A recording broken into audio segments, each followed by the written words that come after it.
सामना आपका माइक जी हाँ। बिस्मिल्लाहिर्रहमानिर्रहीम। रब इश्रह ली सदरी व यस्सिर ली अमरी वहलुल उक़दतम मिन लिसानी यफ़क़हू क़ौली।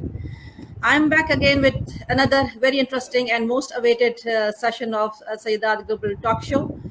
आज जो है इस टॉपिक के बारे में जो हम टच करने वाले हैं, हमें बहुत डिमांड आई थी पब्लिक की तरफ से, ग्रुप्स की तरफ से, फ्रेंड्स की तरफ से, तो इसीलिए आज हमने सब ने मिल के, और आज मेरे पास जो पैनलिस्ट हैं यहाँ पर माशाल्लाह से वो रिनाउंड पर्सनालिटीज़ हैं और अपने अपनी फील्ड के अंदर वो बड़े मंजे हुए हैं, बड़े एक्सपर्ट्स हैं जनाब। तो मुझे आज ऑस्ट्रेलियन ऑन ऑफ फमी के ये आज हमारे साथ हिना फातिमा रेहान, सनिया सैन और आमना मोइन इस वक्त हमारे पास स्टूडियो में मौजूद हैं। इसके बाद जो है ये मेरे ख्याल से एक और भी जो हमारे गेस्ट हैं वो भी आ चुकी हैं। इरम शाफिया, अस्सलाम वालेकुम। वालेकुम सलाम। इरम बिनते शाफिया ये भी आज हमारे साथ हैं, जो किसी तारीफ के मोहताज नहीं है। तो आप चार को मिला के मैं 5, एक सुमेरा रह गई हैं, वो इंशाल्लाह ताला 8 बजे तक वो भी हमें ज्वाइन कर लेंगी। तो दोबारा रिपीट करूंगी, Australian on off for me के besides your busy schedules you accepted my request to join my talk show today. आज जो हमारा टॉपिक है वो डोमेस्टिक वायलेंस के ऊपर है, जिसमें हम जितनी भी उसकी टाइप्स है उनको हम टच करने वाले हैं, उनके रीजंस के बारे में बात करेंगे, उनके कॉजेस के बारे में भी बात करेंगे और क्योर के बारे में भी हम बात करेंगे इंशाल्लाह ताला। तो मैं चाहूँगी हम यहाँ से बात अपनी शुरू करते हैं। सनिया, आपकी तरफ से हम स्टार्ट करते हैं डिस्कशन। मैं सबसे पहले चाहूँगी कि अगर आप उस पर थोड़ी सी रोशनी डालिए कि अगर कोई ये डेफिनेशन पूछे हमसे वायलेंस की, क्योंकि अक्सर हम देखते हैं कि लोग अब्यूज़ हो रहे होते हैं और एक वायलेंस वाली एनवायरनमेंट में रह रहे होते हैं, उनको पता भी नहीं होता कि वो अब्यूज़ हो रहे हैं। तो अगर मैं आपको कहूँ कि इसको अगर आप थोड़ा सा डिस्क्राइब कर दें कि वायलेंस किसको कहा जाता है और इसकी और ये कहाँ से ओरिजिनेट कहाँ से हुआ, इसकी थोड़ी सी हिस्ट्री अगर आप हमारे साथ शेयर कर सकें। अस्सलाम वालेकुम एवरीबॉडी। आई होप आप लोग सब ठीक होंगे।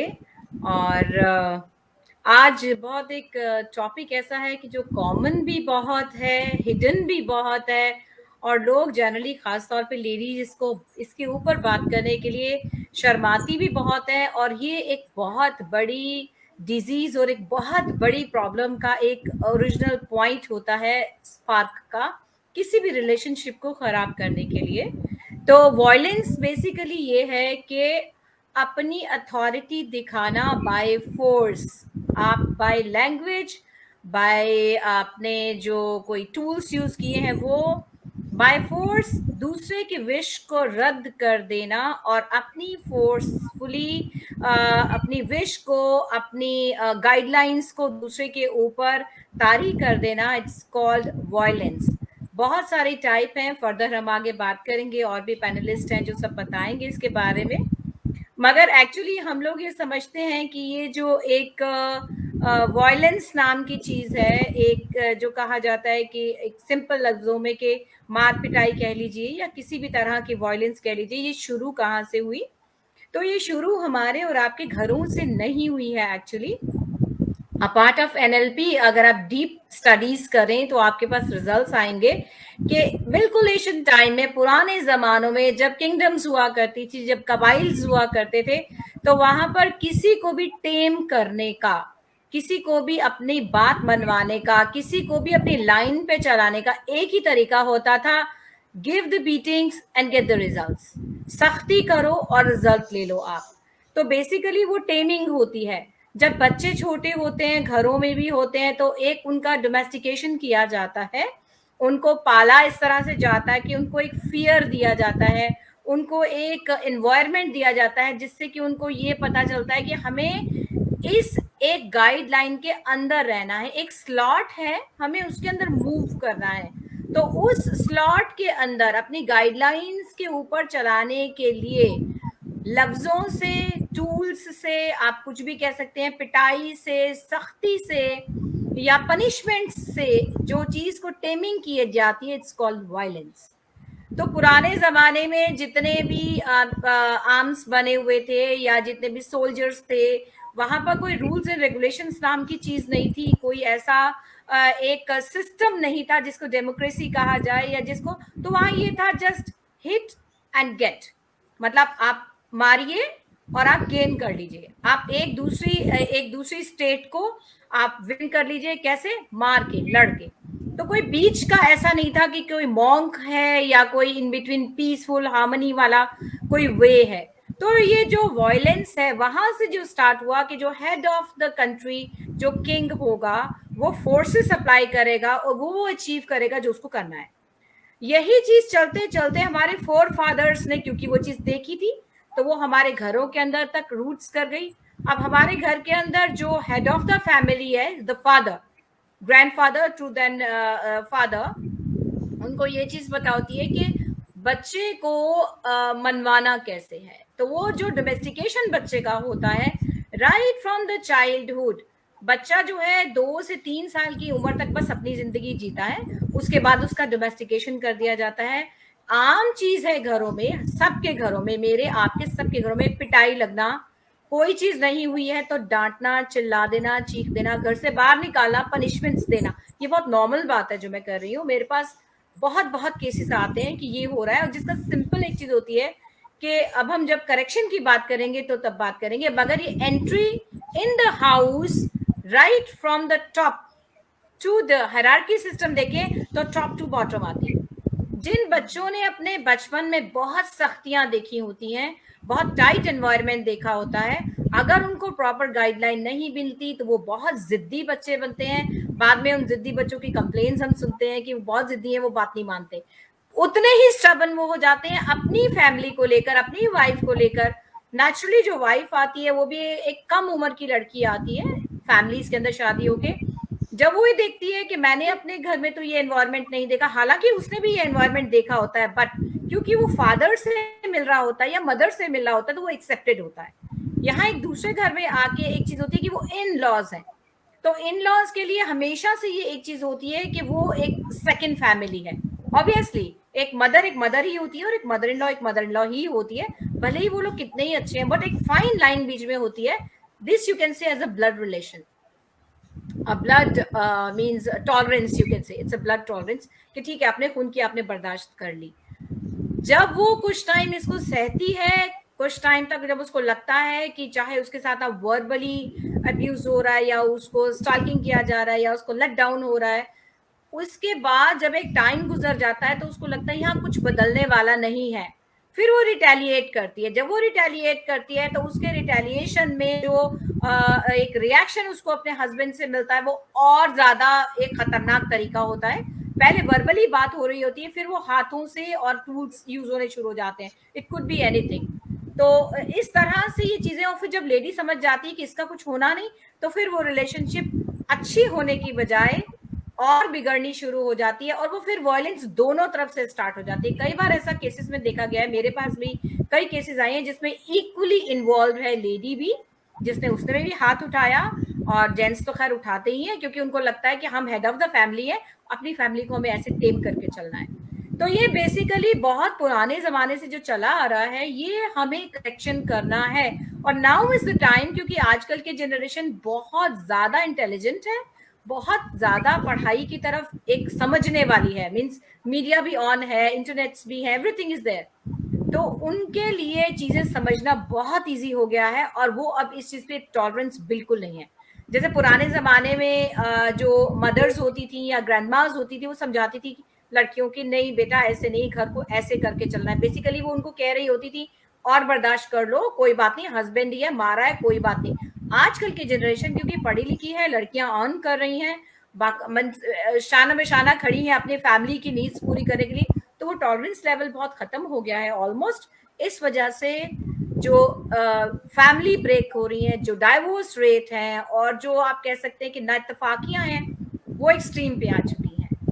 तो दिस इज द यस। बहुत शुक्रिया सनिया फॉर द डिटेल इंफॉर्मेशन और डिटेल इंट्रोडक्शन में कहूँगी। माशाल्लाह से बातों का सिलसिला हम आगे लेके चलते हैं। हिना आपकी तरफ में आऊँगी और मैं चाहूँगी कि आप जो इसकी जो टाइप्स हैं वायलेंस की, उस पर थोड़ा सा आप इसको हाईलाइट कीजिए। Sure, thank you so much सनिया, क्योंकि आपने बहुत ज़्यादा डिटेल्ड इंफॉर्मेशन प्रोवाइड कर दी, और आई थिंक इसमें सारी चीज़ें कलेक्टिवली आ गई हैं। बस एक चीज़ ऐड करना चाहूँगी वायलेंस के मीनिंग के अंदर। जब आपको किसी किस्म का पर्सनालिटी डिसऑर्डर होता है जिसके अंदर सैडिस्टिक टेंडेंसीज अगर हायर हों किसी इंसान के अंदर, और उसको जब दूसरों को पेन इन्फ्लिक्ट करने में प्लेजर रिसीव हो रहा होता है, तो यहाँ पे भी जो है इंसान वायलेंट हो सकता है। एनी काइंड ऑफ आप क्या कह सकते हो कि breaking of personal boundaries, interpersonal boundaries, वो सब चीजें भी वायलेंस के अंदर आती हैं। बाकी सब कुछ आप लोग को सनिया ने एक्सप्लेन कर दिया है। Now we are moving on towards the types of domestic violence. इसको थोड़ा सा मैं शुरू करूंगी क्योंकि आगे हमारे पास आई थिंक उमर इब्राहिम के पास बहुत सारे क्वेश्चंस हैं हमारे लिए, तो I would rather keep it very short and very point. And there are 4 types of domestic violence, जिसके अंदर सबसे पहली चीज आती है फिजिकल वायलेंस, जिसमें आप को कोई भी फिजिकल इंजरी या फिर कोई भी फिजिकल फोर्स जो कि आपको फिजिकली हिट कर रही है, आपको इंजरी पहुंचा रही है, आपको किसी भी किस्म का फिजिकल नुकसान पहुंचा रही है, that is coming under the heading of the physical violence. Then coming towards sexual violence, जो कि आपको पता है नो कंसेंट बेसिस के ऊपर कोई सेक्सुअल एक्टिविटी की जाए in between of husband and wife, may be अगर हम कम्युनिटी की बात करें उस हवाले से, तो ये under the heading of second. Third is the type which is known as psychological violence, जो कि आजकल इसकी अवेयरनेस पर काफी लोग काम कर रहे हैं और काफी लोग अवेयरनेस रेज कर रहे हैं। इसके अंदर 2 तरह की चीजें आती हैं। Number 1 is emotional violence and number 2 is the mental violence. Emotional manipulative behaviours, किसी भी किस्म की आपकी इमोशनल बाउंड्रीज, आपकी साइकोलॉजिकल बाउंड्रीज अगर ब्रेक हो रही हैं, लोग आपको हार्म पहुंचा रहे हैं, आपको अपने आप को हार्म पहुंचा रहे हैं किसी भी तरह के सुसाइडल थॉट्स के को लेके, सेल्फ म्यूटिलेटिंग बिहेवियर्स को लेके, this is known as psychological violence. And then the last part, but not the least, neglect. What is neglect? Neglect is a deprivation, किसी भी किस्म की deprivation जो कि आपको लोग deprive रख दे, आपका पार्टनर, आपके जो इर्द गिर्द लोग हैं, आपकी गवर्नमेंट, आपकी फैमिली आपको मेल ट्रीट कर रही है, या फिर इकोनॉमिक अब्यूज जिसे हम कहते हैं, पैसे भी कंट्रोलिंग हो गई, फाइनेंशियल वायलेंस हो गया, या फिर उसकी कंट्रोलिंग हो गई, that is coming in under this heading of neglect. Neglect बच्चों के हवाले से बहुत ज्यादा इंपॉर्टेंट है यहाँ पर, क्योंकि जब बच्चा किसी नेग्लेक्शन के अंदर होता है, तो ये एक वो बेसिक है जो उस बच्चे को एक डिफरेंट किस्म की पर्सनालिटी बनाने पे मजबूर कर रही है। एंड इन रिटर्न वो क्या रहा है कि जब वो बच्चा बड़ा हो रहा है, तो वो बच्चे का बचपन उसके अंदर है, और वही बच्चा कल को एक क्राउन ऑफ मेल या फीमेल बन रहा है या बन रही है। And in return, what is happening? You are giving another violent person to a society. So this is how it is like really important to see that what kind of parenting skills you are providing to your children, to your kids. तो ये है वो basic 4 types जिसके ऊपर हम आगे बात करने वाले हैं। ठीक है, बहुत शुक्रिया जो है, ज़बरदस्त आपने टाइप्स जो है इसकी डिस्क्राइब की है माशाल्लाह से। और आगे बढ़ते हैं, हमारी बहुत प्यारी बहन यहाँ पर माशाल्लाह से आमना भी बैठी हुई हैं। आमना, अगर आपसे पूछा जाए कि यार ये वायलेंस का इफेक्ट क्या होता है, अगर बहुत ज़्यादा कोई इंसान ऐसे इन्वायरमेंट में रह रहा है, अब्यूजिव इन्वायरमेंट में, तो इसका क्या इफेक्ट होगा जिस बंदे पर अगर अब्यूज हो रहा है, तो आप क्या कहेंगी? Okay, Assalamualaikum everyone. Thank you so much. I would first like to thank Ibrahim for giving me this platform again. Alhamdulillah, पिछली दफ़ा भी मैंने बहुत blessed feel किया था, लोगों तक again हुई है कि आप थोड़ा सा भी अगर help कर सके तो that makes a lot of difference. थोड़ा सा पीछे जाऊंगी, then I will come to your question.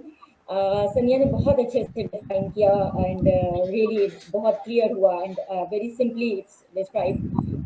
Actually जैसे उन्होंने बताया कि हमारी जनरेशन्स को कंडीशन कर दिया गया है इसके लिए बेसिकली, और उसमें हिना ने बहुत अच्छा पॉइंट ऐड किया कि इसमें आपकी मेडिकल इश्यूज और वो चीज़ें भी आ जाती हैं।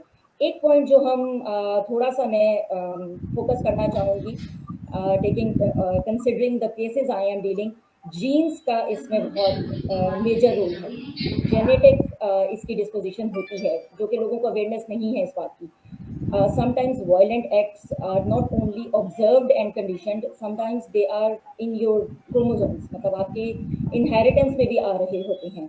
सो हमें वो चीज़ भी साथ देखनी पड़ती है कि कहीं फादर से आ रही है जीन्स, मदर से आ रही है, तो फादर से सिर्फ ऑब्जर्वेशन हो रही थी, सिर्फ कंडीशनिंग हुई है, या जीन्स में भी कोई प्रॉब्लम है, तो उसको फिर उस हिसाब से हमें, जैसे कि हिना ने कहा, फिर हमें मेडिकली देखना पड़ता है। Okay, now coming to the question, actually इसके जहाँ तक बात इफेक्ट्स की है, actually we are destroying the whole generation ahead. जैसे सनिया ने बात की थी कि हम लोगों के बच्चे आगे जो हैं, अब टॉलरेंस और वो तमाम चीज़ें क्यों रेजिस्टेंट होती जा रही हैं, क्यों ख़त्म होती जा रही हैं, इसकी मेजर वजह ही यही है कि बहुत हो गई ना, कब तक आप वही उसी माइंडसेट से चलेंगे? अब जैसे मैं आपके साथ एक स्टैटिस्टिक्स ज़रूर शेयर करना चाहूँगी कि ये है centre of disease control and prevention, 2 statistics हैं इस वक्त मेरे पास। एवरी 4 में से एक औरत जो है इस वक्त डोमेस्टिक वायलेंस का शिकार है, एंड एवरी 9 में से एक मर्द इस वक्त डोमेस्टिक वायलेंस का शिकार है। This is a huge number and it's a global number. इसको मैं ये भी नहीं कह सकती कि जी ये हमारे पाकिस्तान में हो रहा है, हमारे इंडिया में हो रहा है, हमारे सब कॉन्टिनेंट्स में हो रहा है। No, it's a global and it's a lot. मतलब ये इतना बड़ा एक इशू है एंड यू मतलब आपको वाकई सरप्राइज होते हो जब आप केस स्टडीज करते हो और आप देखते हो कि एक गोरा भी है, वो भी अपनी बीवी को मार रहा है। आप कहते हो कि यार ये तो पढ़े लिखे हैं, then you come to realise कि इसमें पढ़े लिखे होने का इतना ताल्लुक नहीं है जितना कि अवेयरनेस का और ट्रेनिंग का और माइंडसेट्स। मतलब you have to change, you have to start working on that कि अच्छा मुझे अपने बच्चे को क्या बताना है, मुझे अपने बच्चे को ये बताना है कि नहीं, या बच्ची को क्या बताना है, मैं तुम्हें अपनी बच्ची को नहीं बताना कि हाँ तुम्हारी शादी कर दी, अब तुम्हारी जनाजा वहां से निकलेगा। That time is over now. आपको उसको वो कॉन्फिडेंस देना है, आपको उसको वो सारी चीज़ें बतानी है। जहाँ तक आपका सॉरी क्वेश्चन था, I will hand it to Iram, just I wrap it up. Mentally भी फिजिकली भी हर तरह से ये बच्चे जो वायलेंस का शिकार होते हैं, जो वायलेंस अपने घर में देख रहे होते हैं, आइदर दे बिकम अब्यूजर्स, क्योंकि उनके लिए एक नॉर्मल चीज है। Okay, my father is continuously hitting my mom, एक टाइम तक वो बच्चा खौफजदा रहेगा, उसके बाद उसके लिए एक नॉर्मल चीज बन जाएगी ना, और वो हमने नहीं बनने देंगी। यहाँ पे इकट्ठे होने का मकसद ही यही है बेसिकली, वो चीज एक्सेप्टेबल जो हो चुकी हुई है हमारी सोसाइटी में, और हमारी नॉट ओनली आवर सोसाइटी, एक दुनिया में जो चीजें एक्सेप्टेबल हो चुकी हुई है कि हाँ ठीक है, लेट इट गो, किसी के घर का मसला है, हम क्यों पढ़े जी, वो खा रही है मार, फलां की बेटी है या फलां की बहन है, तो कोई आपसे मदद मांग रहा है, you don't want to get into others mess, तो वहाँ पे हमने स्टैंड कहाँ लेना है और कैसे लेना है। तो आई जी, बहुत खूबसूरती से आपने जो उसको फ्रेम किया है माशाल्लाह से, बहुत ज़बरदस्त, जज़ाकल्लाह खैर। यहाँ मैं दो before I jump to Iram Shafia, I would like to add यहाँ पर 2 पॉइंट्स है सिर्फ। एक तो ये कि हमारे माशरे के अंदर अब्यूज़ इतना ज़्यादा बढ़ चुका है और हम इतने ज़्यादा ट्यून्ड अप हो चुके हैं इस सिस्टम के ऊपर कि अभी हमें ये मारपीट लगता ही नहीं कि ये अब्यूज़ में आता ही नहीं है। अक्सर आपने देखा होगा कि मैं एक जगह पढ़ रही थी, वो अस्सलाम वालेकुम Sumaira, welcome to the show. वालेकुम अस्सलाम वबरकातुहू। आप लोग सब कैसे हैं? सॉरी मैं लेट हो गई, लेकिन I hope I am on time, क्योंकि अभी 5 मिनट हैं 8 बजने में। कोई मसला नहीं, you are on time, welcome to the show. अच्छा, मैं यहाँ पर ये कह रही थी कि हम लोग इतने ट्यून्ड अप हो चुके हैं इस सिस्टम के साथ कि एक जगह मैं पढ़ रही थी कि वो वाकया शायद आप लोगों ने भी पढ़ा होगा। वो एक आदमी लिख रहा था कि यार हम लोग बाहर अमेरिका कनाडा में रहते हैं, तो वहां तो बच्चों के इतने वो लॉज है ना कि तो पेरेंट्स तो बच्चों को हाथ भी नहीं लगा सकते। तो उस आदमी ने बकायदा उसमें ट्वीट किया हुआ था कि मैं अपने बच्चों को मारने के लिए छुट्टियों का इंतजार करता हूँ, पाकिस्तान में जाके मार के आऊंगा। डिसेंसिटाइजेशन, मतलब हाइट ऑफ डिसेंसिटाइजेशन। ये नहीं समझना कि भाई और क्या तरीका है बच्चे को ट्रेन करने का। यही बात मैं आपको बता रही हूँ कि हम इन सब चीजों से इतना ट्यून्ड अप हो चुके हैं कि हमें ये सब चीजें अब अब्यूज में नजर नहीं आती। एक और केस मेरे पास आया था, उसमें एक औरत आई, उसने कहा कि उम्मे इब्राहिम मेरे हस्बैंड जो हैं मुझे मारते हैं बहुत ज्यादा, तो मारते हैं। मैं अपनी सास के पास गई और सास के पास गई, शिकायत की, उन्होंने कहा ओए चले जाने दे, इट्स ओके, तेरे ससुर भी मुझे मारते थे, यानी उन्होंने समझाना नहीं समझा कि अपने बेटे को समझाएं। उन्होंने कहा कोई नहीं है, ये तो होता है, तेरे ससुर मुझे मारते थे, तेरे अब्बा मुझे मारते थे, सो इट्स ओके। औरतें फॉर ग्रांटेड, हाँ फॉर ग्रांटेड, कॉमन मेंटालिटी यही है, कॉमन मेंटालिटी जो है कि ये ऐसी है, औरत को ही बर्दाश्त करना है, औरत को ही घर से बर्दाश्त करना है। जी कल कुर्बानी देनी है, या मतलब लाइक इवन वही बात है कि violence is basically acceptable now. जी हाँ, जी राम, आपकी खामोशी अच्छी नहीं लग रही, आपका फीडबैक भी जो है अब हमें यहाँ पर चाहिए होगा। और मैं चाहूंगी यहाँ पर आप जो है इस चीज को हाईलाइट करें कि एक जो कॉमन मैन है उसके दिमाग के पीछे क्या मेंटालिटी होती है, वो अब्यूज किन कंडीशंस में करता है और क्यों करता है। अस्सलाम वालेकुम रहमतुल्लाहि व बरकातुहू। हमारे पैनलिस्ट माशाल्लाह उन्होंने बहुत ज़बरदस्त बेस रखी, सनाया है ना, आमना जज़ाकल्लाहु खैर, उम्मे इब्राहिम आपका शुक्रिया, सुमेरा अल्हम्दुलिल्लाह यू आर हियर। सारी चीज़ें बहुत क्लियरली डिफाइन कर ली सारी चीजें समझ भी आ गई, मॉम मेंटालिटी भी पता चल गई। इन्होंने बड़ा अच्छा लफ्ज यूज किया, desensitization and mom mentality. I will continue from where Amna left. और हम ये हैं, एंड वेस्ट में I because I started off as a parent coach, तो मैंने बहुत सारी जो पेरेंटिंग बुक्स पढ़ी तो उसमें, और स्पेशली डॉक्टर ग्रीन रॉस जो हैं, जो हार्वर्ड से पढ़े हुए हैं, वो स्पेसिफिकली इस बात पे काम करते हैं कि बच्चों के साथ वायलेंस जिस तरह से होता है, मेरा शोबा, मेरी ज्यादा कनेक्टिवनेस पेरेंटिंग से और बच्चों की वायलेंस से है, जो लिहाजा I will just highlight on that. यहाँ पे वेस्ट में भी बहुत वायलेंस है अगेंस्ट किड्स। और ऑफ कोर्स वही बात है कि गोरे ने राज किया हम पे, तो हम तो कॉलोनियल माइंडसेट से है। चलो हम अपनी बात करते हैं, सब कॉन्टिनेंट की बात करते हैं, तो हम कॉलोनियल माइंडसेट के हैं। गोरे को क्या प्रॉब्लम है? वो क्यों ऐसा है? वो भी इसीलिए ऐसा है क्योंकि जब आप वायलेंस करते हो या सहते हो, इट जेनेटिकली पैसेस डाउन। ये बात साइंटिफिकली प्रूवन है कि जो ट्रॉमा है, it passes down to 3 generations, great grand parent, father, right? And then of course फिर एक नया साइकिल शुरू होता है। अब मैं और आप इस वक्त जनरेशनल साइकिल में वहां पर हैं जहां पे, जैसे कि सनैया ने कहा, हिना ने कहा, आमना ने कहा, there is so much information, there is so much awareness, we can break the cycle, but we are not immune to breaking the cycle. वजह क्या है? वजह ये है कि हम मेंटली डिप्लीटेड हैं। हम वो वाली कौम है जिसके पास इंफॉर्मेशन तो बहुत ज्यादा है, लेकिन जिसको कहते हैं ना इल्म नाफिया, वो नफा बख्श इल्म हम देख तो रहे हैं पर उसको अपना नहीं कर रहे, implement नहीं कर रहे। And that is why we are still here, because I do not believe कि अगर यहाँ पे 200 लोग भी आके इस लाइफ को देखेंगे तो उनको पता नहीं होगा कि हम बात क्या कर रहे हैं। सबको पता है कि हम बात क्या कर रहे हैं, बट किसी और के बारे में बात करना इजी है। अपने बारे में रिजॉल्व करना, अपने आप को ठीक करना, अपने आप को बेहतर करना, अपने आप को गाइड करना बहुत मुश्किल है, बहुत मुश्किल है। And somebody used the word messiness, I think it was Amna or Hina, I don't know which one used the word messiness, but we hate mess। हम कौन सी कौम है? हम वो कौम है जो कप यहाँ पे क्यों पड़ा हुआ है, बर्तन क्यों नहीं धुले हुए हैं, ये क्यों? These are violent aggressions। छोटी छोटी बातों पे चीजें तोड़ना, छोटी छोटी बातों पे पंचेस मारना, what is that? Because we want everything neat and clean, and when we address trauma, nothing is neat and clean, nothing is neat and clean, it's a whole total mess। और हमारा break down होता है, किसी भी चीज के repair होने से पहले एक दफा ब्रेक डाउन होना बहुत जरूरी है, ताकि फिर एक नई चीज जो है वो उभर के सामने आए। राइट, बहुत शुक्रिया, बहुत ज़बरदस्त आपने जो है इसको फ्रेम किया है इरम। हम आते हैं अपना सुमेरा के पास। जी, you can unmute your mic. जी सुमेरा, आप हम लोगों ने ओरिजिनेशन के ऊपर भी बात कर ली है, बहुत सारा स्टार्ट तो हो गया है। अब आप वायलेंस के बारे में क्या कहना चाहेंगी? मैं इस तरफ जाऊंगी कि अगर आप कुछ बताना चाहें, इसको हाईलाइट करना चाहें कि ये नॉन वायलेंस, इसको एक्सप्लेन करना चाहेंगी आप, क्या होता है ये? ख़वातीन के हवाले से कहना है या बच्चों के हवाले से? क्योंकि मैंने थोड़ा लेट ज्वाइन किया, तो इंट्रोडक्शन तो हो चुका होगा इसका कि वायलेंस होता क्या, और हम सबको तो पता है क्योंकि हम सब वायलेंस होते हैं, और हम लोग अपने बच्चों को भी मार रहे होते घरों में। जी। और हस्बैंड भी, मतलब कुछ घरों में ऐसा होता है, ज़्यादातर नहीं होता कि लोग मतलब मार रहे हों, और वाइफ भी वायलेंस कर रही होती हैं। अब मैं इस हवाले से बात करना चाहूँगी कि मेंटल जो वायलेंस होता है, एक वो बहुत बड़ा मसला है। मुझे लगता है जो मार पीट है उससे ज़्यादा जो प्रॉब्लम है वो मेंटल इशू है, जो कि बच्चों को भी स्ट्रेस दिया जाता है, बहुत सारी बातों पे, बहुत सारी वजूहात पे दिया जाता है। इसके अलावा मर्द हजरात भी ख़वातीन को घर में काफ़ी मेंटल अब्यूज़ कर रहे होते हैं, या उनको प्रोवोक कर रहे होते हैं कि वो फिर बदतमीज़ी करें। फिर वो जब बदतमीज़ी होती है तो फिर वो अब्यूज़िव बिहेवियर उनका आता है।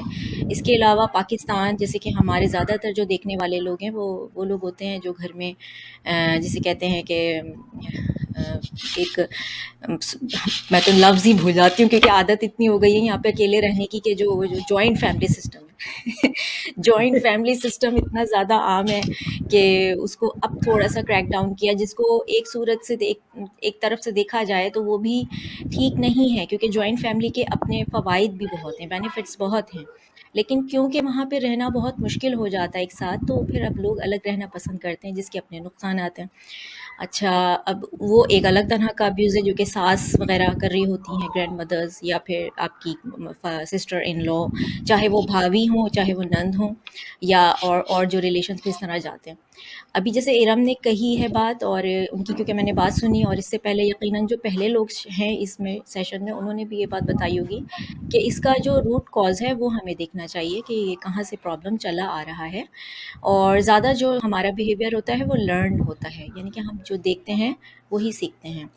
फॉर एग्जांपल एक बच्चा है, अगर उसने अपने घर में अपनी मम्मी को पिटते हुए देखा हुआ है तो वो यही कहीं ना कहीं करेगा। हो सकता है कि वो ना भी करे, वो इस चीज़ को इसके अगेंस्ट लेके जाए कि नहीं मैं अपनी बीवी पे जुल्म नहीं करूँगा, लेकिन हो सकता है कि वो उसको और उसी तरह से ही ले। अच्छा, अब आप लोगों ने इसके बारे में क्या-क्या डिस्कस कर लिया कि ये कैसे होता है, क्या होता है? इसका मतलब मुझे क्या बताना है कि ये सब हो गया? ठीक है। अब ये बताना है कि हमें कैसे बिहेव करना है, जैसे कि ख़वातीन हैं घर में, अगर वो उसको हैंडल कैसे करेंगी, तो उनको ये करना है कि अगर दोनों भी हो सकते हैं ना ऐसे, मतलब वाइफ़ भी ऐसी हो सकती हैं, जो कि अब्यूज़िव कर रहे हैं या आपको मर्द को प्रोवोक कर रही हैं, या हस्बैंड भी ऐसे हो सकते हैं। अब जब आपको पता चल गया है, फर्स्ट डे तो थप्पड़ नहीं मारा होगा उन्होंने आपको, मतलब जिस दिन शादी हुई है उसी दिन तो नहीं, अगर मारा है तो इसका मतलब वो तो बिल्कुल ही मेंटली रिटार्टेड बंदा है, तो उसके उस वक्त ही आपको फैसला करना होगा। क्योंकि एक होशमंद औरत तो ये कभी भी नहीं करेगी ना कि वो ऐसे बंदे के साथ रहेगी जिसने उसको पहले ही दिन थप्पड़ मारा, या वो वजूहात जानने की कोशिश करेगी। और इन केसेस में यही होता है कि वो फिर अलहदगी हो जाती है, वो साथ नहीं रह सकते, चाहे वो थोड़े दिन चल भी जाएं, 2-3 महीने के बाद ख़त्म हो जाता है। उस पर बात करना बेकार है क्योंकि क़िस्सा ख़त्म हो गया। अब जो लोग साथ रह रहे हैं, जिनको रहना है, जो बच्चों की वजह से रह रहे हैं, उनको डील कैसे करना है? उनको ये करना है कि वो उनको कहीं भी उनकी हेल्प ना करें। मतलब जहाँ उनके ऊपर किसी भी तरह का आ रहा है ना अब्यूज़, जैसे कि अगर उनके ऊपर हाथ उठाया जा रहा है या उनको कुछ कह के बोल के कुछ उनको अब्यूज़ किया जा रहा है या मेंटली टॉर्चर किया जा रहा है, तो वो उनकी हेल्प ना करें। हमारी मदद के बगैर अगला बंदा हमें अब्यूज़ या टॉर्चर नहीं कर सकता। अगर 0.00001% भी हमारी हेल्प उसको मिलेगी तो ही वो हमें टॉर्चर कर सकता है। उसका यही है कि आपने एग्ज़िट ले लेना है, क्वाइट हो जाना है, आपने खामोश हो जाना है, उसको जवाब नहीं देना। और ये इसका ये भी मकसद नहीं है कि आप पैर झटक के जा रहे हैं या ऐसे कि तुम्हारी मचाल कैसे हुई, या चुप हो जाओ तुम तो ये बोलते हो, कुछ कहना भी नहीं है। और अपना जो बॉडी पोस्चर है वो भी ऐसा रखना है कि आपने अपना डिसेंटनेस भी अपनी रखनी है। क्योंकि हस्बैंड और जो वाइफ है उनका रिलेशन क्लोज तो बहुत होता है, लेकिन उनकी अपनी भी तो लिमिट्स हैं, वो एक दूसरे का लिबास हैं, दीन के हमारे हवाले से जो बताया गया। तो हम जिस तरह से अपने लिबास की करते हैं टेक केयर, या उसको जिस तरह से हम पहनते हैं या उसको कैसे कैरी करते हैं, ये हमें देखना है। हम जो मियाँ बीवी हैं आपस में, जो भी ख़वातीन हज़रात हैं और हम लोग हैं, वो हम दुश्मन नहीं हैं एक दूसरे के, हम दोस्त हैं। अगर हम साथ रह रहे हैं और हमें कैरी करना है, आगे चलना है, इसका मतलब हमें उसको ठीक करना है, ना कि उसको और ख़राब करना है। जो बंदा मार रहा है, चाहे वो बच्चों को मार रहा है या वालदा मारी, इसका मतलब वो डिप्रेस्ड है, टेंशन में है, उनको हेल्प की ज़रूरत है, तो उसको बीमार ही कंसीडर किया जाएगा। और उसको ये नहीं बताया जाएगा कि आप बीमार हैं, मैं आपकी मदद कर रही हूँ, या हस्बैंड ये नहीं बताएगा, उसको नहीं बताना चाहिए कि तुम बीमार हो, मैं तुम्हें बर्दाश्त कर रहा हूँ, मैं तुम्हारा इलाज। ये किसी के ऊपर भी चीज़ आ सकती है, और दिस इज़ द रिस्पॉन्सिबिलिटी जो आपने ली है, क्योंकि जो शादी है वो एक कॉन्ट्रैक्ट होता है, ये कोई बच्चों का खेल नहीं है, इसको बड़ा सोच समझ के करना होता है। अनफॉर्चुनेटली हमारे पास वही जो आपने भी बात कही कि बहुत इल्म है, मगर उससे फ़ायदा हम नहीं उठा पा रहे। क्यों नहीं उठा पा रहे? क्योंकि अमल नहीं कर रहे ना हम। आप मुझे बताएं कितने सेशंस होते हैं, कितने अवेयरनेस कैंपेन्स होती हैं, कितने कितने लोग काम करें, कितने काउंसलर्स हैं। ऑफ कोर्स हमें थोक के हिसाब से काउंसलर्स चाहिए क्योंकि प्रॉब्लम्स हैं। हमें यही होगा कि हमें अपनी कम्युनिटी बेस पे लड़कियों को, ख़वातीन को, लड़कों को, मर्द हज़रात को, इन सबको अवेयरनेस देनी है और इनको सिखाकर इनको ऐसे फैलाना है, इस पूरे यानी कि इसका पूरा नेटवर्क बनाना है, ताकि वो अपनी अपनी जगह पे काउंसलिंग तो करें। क्योंकि काउंसलर तो कोई भी हो सकता है ना, काउंसलर वो भी हो सकता है, एक अच्छी दोस्त है, मेरी एक अच्छी दोस्त है, मैं उसको एक साइकेट्रिस्ट के तौर पे नहीं, एक साइकोलॉजिस्ट के तौर पे नहीं, मगर एक काउंसल करूँगी, कोई अच्छा मशवरा दूँगी। मैं आपसे कोई मशवरा ले लूँ, आपने मेरी काउंसलिंग कर दी, ये हो गया। अगर तो उसमें कोई मेडिकेशन नहीं है, कोई उसमें मेडिकल नहीं टर्म आ रही है, कोई इस तरह का नहीं है, तो काउंसलिंग तो कोई भी कर सकता है, मदर भी कर सकती है। सेकंड ये है कि लोगों को अभी तक इसी की अवेयरनेस नहीं है कि उनको अपने बच्चों के मसलों के लिए साइकियाट्रिस्ट के पास जाना है, क्या साइकोलॉजिस्ट के पास जाना है, क्या काउंसलर के पास जाना है, किस थेरेपिस्ट के पास जाना है। अभी तक तो यही अवेयरनेस नहीं है। कितने लोगों के ऐसे मैसेजेस आते हैं, कितने लोगों के ऐसे हमारे पास क्यूरीज आते हैं, मेरे पास आते हैं, और मुझे कहाँ दिखाना चाहिए अपने बच्चे को, क्या न्यूरोलॉजिस्ट को दिखाना चाहिए या किसको। तो अब देखिए गूगल जो है वो तकरीबन सारी चीज़ें उस पर अवेलेबल है, उसके बावजूद हम थोड़ी सी रिसर्च नहीं कर रहे होते, थोड़ी सी अपने से कोशिश नहीं कर रहे होते। चीज़ों को ठीक करने के लिए खुद से कोशिश करनी पड़ती है। ख़वातीन का ज़्यादातर आगे से जो सवाल आता है वो, मैं ही सब कुछ करूँ, मैं ही क्यों करूँ। आप मकसद देखें कि आपका मकसद क्या है। आपका मकसद ये कि इस जनरेशन को लेके आपने आगे चलना है। इतना बड़ा मकसद जब आपके पास है तो ये सवाल तो बनता ही नहीं है कि मैं ही क्यों सब करूँ। जब आप नहीं करेंगी तो इस सबको कौन नर्चर करेगा। आपको तो पैदा ही इसलिए किया गया है। मर्द एक अलग बायोलॉजिकल ट्रांसफॉर्मेशन है उसकी, अलग तरह से वो बना है, वो चीज़ों को अलग तरह देखता है। ख़वातीन का सोचने का अंदाज़ अलग है और उनका अलग ही होना चाहिए। मीडिया का इसमें बहुत अहम किरदार है, जो कि पॉजिटिव भी है लेकिन नेगेटिव ज़्यादा है हम लोगों का, क्योंकि जो इन्फ्लुएंस है वो मीडिया से ज़्यादा होता है। ड्रामे देखना, फ़िल्में देखना, गाने सुनना, ठीक है आप एंटरटेनमेंट के लिए करें, उसको अपनी पर्सनल लाइफ में ना लेकर आए। एक ड्रामे के साथ और किसी और की लाइफ के साथ अपनी लाइफ को कंपेयर कभी भी ना करें, ठीक है ना।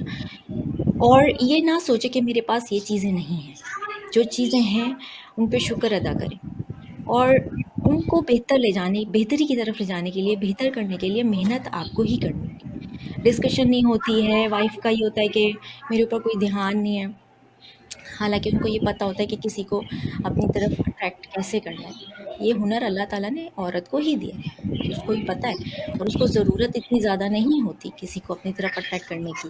लेकिन ये होता है डिस्टेंस आ जाता है, बहुत कम्युनिकेशन गैप बहुत आ जाता है। जब दो लोग आपस में बैठ के बात नहीं करेंगे, डिस्कशन नहीं करेंगे, तो उनका जो रिश्ता है वो स्कैटर्ड हो जाएगा। और जब वहाँ पे प्रॉब्लम्स आते हैं तो हमारा एज ए मुस्लिम ये बिलीव है कि शैतान है हमारे बीच मौजूद। जहाँ पर वैसे भी दो लोगों के बीच झगड़ा हो वहाँ शैतान मौजूद होता है। वो मियाँ बीवी का एक ऐसा रिश्ता है जिसको वो तोड़ना चाहता है। बेसिकली हम इसी पे ही बात कर रहे हैं ना कि हम मियाँ बीवी जो अब्यूजिव होते हैं, फिर उसके बाद ये हमारी नस्ल दर नस्ल चीज़ चल रही है। जैसे अभी इरम ने भी कहा, क्योंकि उन्हीं की बातें मैंने अभी तक सुनी है तो मैं उसको बार बार बता रही हूँ। आई एम सो सॉरी कि मैं किसी और को अगर नहीं अकोट कर रही हूँ, क्योंकि मैं सुन नहीं पाई उनकी बात। लेकिन इरम ने जैसे कहा कि ये हमारी जनरेशन टू जनरेशन चल रहा है। सुनैया ने ये बात शुरू की थी तो उनको क्रेडिट जाना चाहिए। नहीं, नो क्रेडिट, ओके। हम यहाँ सब इकट्ठे हुए इस मसले पे बात करने के लिए। लेकिन मैं यही कहूँगी कि हम सब एज ए जो भी हम लोग साइकोलॉजिस्ट हैं, काउंसलर्स हैं, हम पेरेंटिंग में हैं, हम NLP कोचेज़ हैं, आप हैं, मैं हूँ, हम लोग जो भी जहाँ काम करें, कोई बच्चों के साथ करें, कोई ख़वातीन के साथ करें, कोई दोनों के साथ काम कर रहे हैं, तो हम सबको ये बात पता है कि इसका प्रॉब्लम हमारी नस्लों से चला आ रहा है, जो कि चलता रहेगा अगर हम इसको नहीं तोड़ेंगे। नहीं, यस, मैं कुछ बोलना चाहूँगी। जी, फातिमा अगर आप कोई क्वेश्चन पूछें तो ठीक है, अदरवाइज मैं कुछ ऐड ऑन करना चाहूँगी इसमें। हाँ, मैं थोड़ा सा ये बोलना चाह रही थी कि ये जैसे मैंने अभी पूछा भी था सवाल, मगर उसका मुझे जवाब नहीं आया। मैं चाह रही थी कि ये जो अगर एक अब्यूज़र है, जिसमें अगर हम मिसाल के तौर पे किसी को भी किसी भी स्पाउस को ले सकते हैं, हस्बैंड या वाइफ में से, वो किन कंडीशंस में अब्यूज़ करता है, इसके बारे में थोड़ा सा बताएंगी? कि बाज़ औक़ात हमने देखा है औरत ज़्यादा पढ़ी लिखी होती है। नहीं, मैं रीजंस बताती हूँ इसके। मैं चाहती हूँ, I am so sorry for this to intervene. मुझे दो चीज़ें यहाँ पे मिसिंग लगी हैं जो मुझे ऐड करना चाह रही हूँ, जिसमें हमने आई थिंक ये मिस कर दिया है कि वाई पीपल अब्यूज़ के अंदर ये रीज़न क्या है, ये बेसिक रीज़न क्या है कि लोग अब्यूसिव होते क्यों हैं और क्या चीज़ उनको अब्यूसिव बना रही है। जो बहुत इंपॉर्टेंट फैक्टर है वो है लो सेल्फ एस्टीम का, जो कि हमारी सोसाइटी में fragile ego of main is actually leading towards this thing. Why it is happening? It is happening because you are getting that parenting attachment from your parents, जहाँ पे आपको दूसरों का अप्रूवल लेना सिखाया जाता है, where you seek approval without the approval of your parents and without the validation of others. What is happening? You always run towards the people. Okay, am I doing right? Am I doing right? Just because of this, you have this shaken low self-esteem, low self-worth, which is leading you towards gaining the power, maintaining the power, and then leading you towards the violent behaviors. अब वो violent behaviors का एक बहुत ही एक basic जो चीज़ है ना, ये हमारी देसी सोसाइटी के अंदर इसलिए प्रिवेल कर रही है क्योंकि हम लोग अपने ही बच्चों को, to be very honest, if I am being blunt, हम अपने ही बच्चों को आगे चल के नार्सिसिस्टिक पर्सनालिटी डिसऑर्डर का हिस्सा बना रहे हैं। प्लस दूसरी चीज जो क्वेश्चन उम्मे इब्राहिम का था, वो भी आई थिंक यहाँ पे थोड़ा सा मिस हुआ है। What is the non violent behaviour? Basically non violence क्या चीज है? Non violence is like not causing harm to others plus empathy, जिसमें हम कह रहे हैं कि इम्प्लीमेंटेशन क्यों नहीं होती? Why does that, where does that implementation is like missing? कहाँ वो इम्प्लीमेंटेशन मिस हो रही है? It's because that we lack empathy, we do not have interpersonal skills. Interpersonal skills में आपकी communication बहुत अच्छी है. Where is your intrapersonal skills? आप के बारे में अपनी insight क्या है? Where you are standing, where you are lying, आप किधर खड़े हो? You do not have any idea about that. आप दूसरों को point out कर रहे हो, but you are not implementing those things onto yourself. Why? Because there is a lack of insight, there is a lack of awareness. About yourself, अपने बारे में।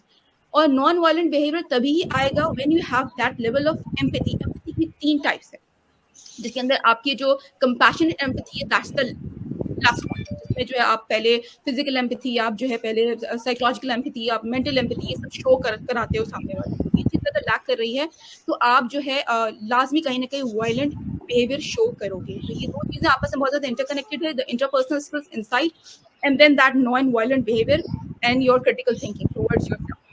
This is what I have to say. जबरदस्त। जी, मैं कुछ add on करना चाहूंगी इसके अंदर। हमने बात की थी राइट फ्रॉम द बिगिनिंग के स्टार्ट कहाँ से हुआ था। हम लोगों ने उसको अडॉप्ट कर लिया, रिसीव कर लिया, एक्सेप्ट कर लिया, होता है वाली स्टेट हमने मान ली कि ये होता है घरों में। अब आप ये देखिए कि किसी भी बेसिकली आज हम लोग बात जो कर रहे हैं, लाइक किसी भी रिलेशनशिप के ऊपर ये बात की जा सकती है, स्टूडेंट टीचर पे की जा सकती है, बॉस एंड वर्कर पे की जा सकती है, मदर एंड किड्स पे की जा सकती है, पेरेंट्स एंड किड्स पे, या किसी भी रिलेशन में, इन लॉज पे, किसी पे। आज हम जो एम्फसाइज करेंगे आई थिंक वो हस्बैंड एंड वाइफ की रिलेशनशिप पे करेंगे, कि हस्बैंड एंड वाइफ की रिलेशनशिप में जो एब्यूसिव बिहेवियर है ये क्यों हो जाता है और कब स्टार्ट होता है, क्यों इंसान एब्यूज करना स्टार्ट कर देता है। ये तो ठीक है कि कई सारे डिसऑर्डर्स होते हैं या हम लोग उसको टेक्निकली नेम कर सकते हैं, मगर एक्चुअली ये एक पर्सनालिटी है, तो उस पर्सनालिटी के अंदर हम उसके चाइल्डहुड में जाके वहां से करेक्शन नहीं कर सकते। हम इस पॉइंट पे आते हैं कि एक लड़का और एक लड़की जो है they are matured and they are ready to get married. तो सबसे पहले तो मुझे लगता है कि क्यों होता है, फिर उसके बाद के क्या करना चाहिए इसके लिए। क्यों होता ये है कि just to show the authority over another, अपनी अथॉरिटी। मैंने आपको जैसे पहले भी कहा कि एक head of the family, a father, एक फादर जो है वो अपना ट्रीटमेंट करता आ रहा है, भले ही वो अपने मदर से सीखा है, भले ही वो अपने रिलेटिव से सीखा है, अपने फ्रेंड्स, क्योंकि फ्रेंड्स भी बहुत सारी बातें आके भर देते हैं कानों में कि भाई बीवी ऐसी होनी चाहिए और ऐसा करते हैं और ऐसे ही रखना। तो एक ये चीज है कि दीन का भी सब कुछ पता है। आप ये एक बात पक्की लेके चलिए कि एक हस्बैंड एंड वाइफ जब मैरिड हो रहे होते हैं तो एक लेडी तो अपना घर, अपने रिलेशनशिप्स पीछे छोड़ के, हालांकि वो उनसे मिलती है बट उनसे डिस्टेंस करके आपके घर में आ रही होती है, उसको वो वैल्यू नहीं मिलती जो आपके घर में आपकी मदर और आपकी सिस्टर की है, राइट। उसको समहाउ ये होता है कि ये भाभी है, लाइक ये भाभी है या आपकी मतलब बहू है या जो भी एक रिलेशनशिप को लेकर आई है, नंद है या व्हाटएवर। तो वो जो भाभी है वो आई है सुनने के लिए, और जो सास है और नंद है उनको अथॉरिटी है टू डिलीवर।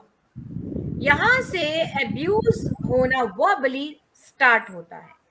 उसमें क्या होता है कि लड़का जो है एक टैग की तरह होता है, एक तरफ वो बंधा हुआ है अपनी वाइफ से, दूसरी तरफ वो बंधा होता है अपनी फैमिली से, क्योंकि उस लड़की को रहना उस फैमिली में है, उसके साथ जुड़कर रहना है। तो एक ही चीज हो जाती है कि उनको निभाना है, उस निभाने के चक्कर में उसको बर्दाश्त करना स्टार्ट करना पड़ता है। जैसे कि मैंने पहले भी कहा कि लेडीज को जो है वो ज्यादा टॉलरेट करना पड़ता है क्योंकि वो अपना घर छोड़ करके आ जाती हैं। तो वो जो लड़का है वो जो छोटी छोटी बातें उसको डिलीवर की जाती हैं, अपार्ट ऑफ के उसका बचपन कैसा था, उसका चाइल्डहुड कैसा गया, उसने क्या गेन किया, अगर वो नॉर्मल लड़का भी है, एक हंसने बोलने वाला एक नॉर्मल माइंडसेट का लड़का है, तो भी जब वो एक बलून में पंप कर रहे हैं एट गिवन एनी टाइम वो ब्लास्ट करेगा, चाहे वो इन लॉज की तरफ से आ रहा हो, चाहे फ्रेंड्स की तरफ से आ रहा हो, चाहे बहनों की तरफ से आ रहा हो, किसी भी तरफ से आ रहा हो। तो जब ब्लास्ट करता है तो उसको एक ही चीज पता होती है, he can not control the parents, he cannot control the sister or brother or whoever, like bhabhi, where he will go, he'll go to the wife and he'll get blast। उसका सारा जो एक इफेक्ट है और जो सारा आप कह सकते हैं कि एक जो फ्लो है वो उस लेडी पे आ जाता है। अब वो लेडी, क्योंकि जब भी फर्स्ट टाइम होता है, मैं आपको ये बता रही हूँ, जब शादी के बाद जब एक 1 और 2 ईयर का हनीमून पीरियड ओवर होके रियलिटी ग्राउंड के ऊपर, क्योंकि जब शादी होती है ना तो एक बहुत ही फिक्टिशियस और एक आर्टिफिशियल बिहेवियर में होती है, वो ऐसे होती है कि सुपरफिशियल कर देते हैं, इतनी डेकोरेशंस होती है, इतने अच्छे रिलेशंस दिखाते हैं, इतनी अच्छी ड्रेसेस होती हैं, ऐसे लगता है कि जैसे एक फेरी टेल चल रही है और एक शादी हो रही है। एवरीबॉडी इज एक्सट्रीमली हैप्पी होते हैं। सोशल मीडिया पे बड़ा काम करता है, उसमें भी तो वो सोशल शादी मीडिया में काम करता है, कैसा दिखाते हैं, और कई जोड़े और डांसेस हो रहे हैं, ऐसा लगता है कि फेरी टेल के कुछ कैरेक्टर्स उतर के और उनकी जोड़ी, जैसे कि दो फरिश्तों की शादी हो रही है। फरिश्तों की ठीक है, शादी। तो पहली बात तो यही गलत है, पहली बात ये गलत है। एग्जैक्टली। लेकिन सुनिए, यहाँ पे हमें ये चीज भी अंडरस्टैंड करने की जरूरत है ना कि वो माँ क्यों इतनी इनसिक्योर है। नहीं, मैं बात कर रही हूँ जी, मैं आ रही हूँ। वो ये होता है, एक मिनट, मैं I'll just take 2 more minutes। तो ये होता है कि जब उस रियलिटी से वो जो लड़की एक ड्रीम लैंड में रह रही होती है, ड्रीम लैंड से फिर वो एक ग्राउंड पे उतरती है, ग्राउंड पे उतर के वो सबको थोड़ा थोड़ा समझती है कि ये है, ये है, ऐसा बिहेवियर है, ये है। उसकी अपनी भी कुछ मर्जी होती है और उसके ऊपर एक इनसिक्योरिटी होती है कि वो अपनी फैमिली को छोड़ आई है। तो उसके चक्कर में कभी कभी लड़कियां दब जाती हैं और कभी कभी ओवर रिएक्ट करती हैं, रिटेलिएट इतना स्ट्रॉन्ग करती हैं कि वो दूसरे को बर्दाश्त नहीं होता। नेचुरली एक ब्लड चाहे नहीं है तो वो बर्दाश्त कम होती है उसके बीच में।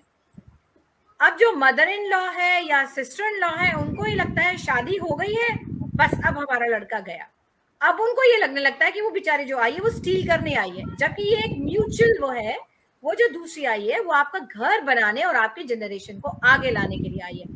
तो non acceptance of a person जो वो है, उसको उसकी कमियों और खूबियों के साथ एक्सेप्ट न करना is the basic problem point. This is the basic root जहां से फैमिली के अंदर से प्रॉब्लम स्टार्ट होती है। अब क्या होता है, वहां तो पूरी एक फैमिली होती है, यहाँ पर होती है एक लड़की और बीच में होता है सैंडविच लड़का। वो कभी इधर खिंच रहा होता है, कभी उधर खिंच रहा होता है, और अपना पूरा फ्रस्ट्रेशन वो जाके अपनी बीवी पे उतार रहा होता है। तो सबसे पहले अगर आप इसको करेक्ट करना चाहते हैं, आपको मैरिज काउंसलिंग करानी चाहिए। लड़के और लड़की की शादी से पहले ये देखना चाहिए कि उनका मेंटल बैलेंस मिल रहा है आपस में कि नहीं, उनके ख्यालात मिल रहे हैं कि नहीं, या आप सिर्फ इसलिए शादी कर दे रहे हैं कि अम्मा ने कहा था, अब्बा ने कहा था, या लड़की की माँ ने कहा कि अब तुम बड़ी हो गई और तुमको शादी कर लेनी चाहिए। दूसरी बात यह कि लड़की को बहुत ज्यादा एजुकेट करिए और फाइनेंशियल इंडिपेंडेंस दीजिए।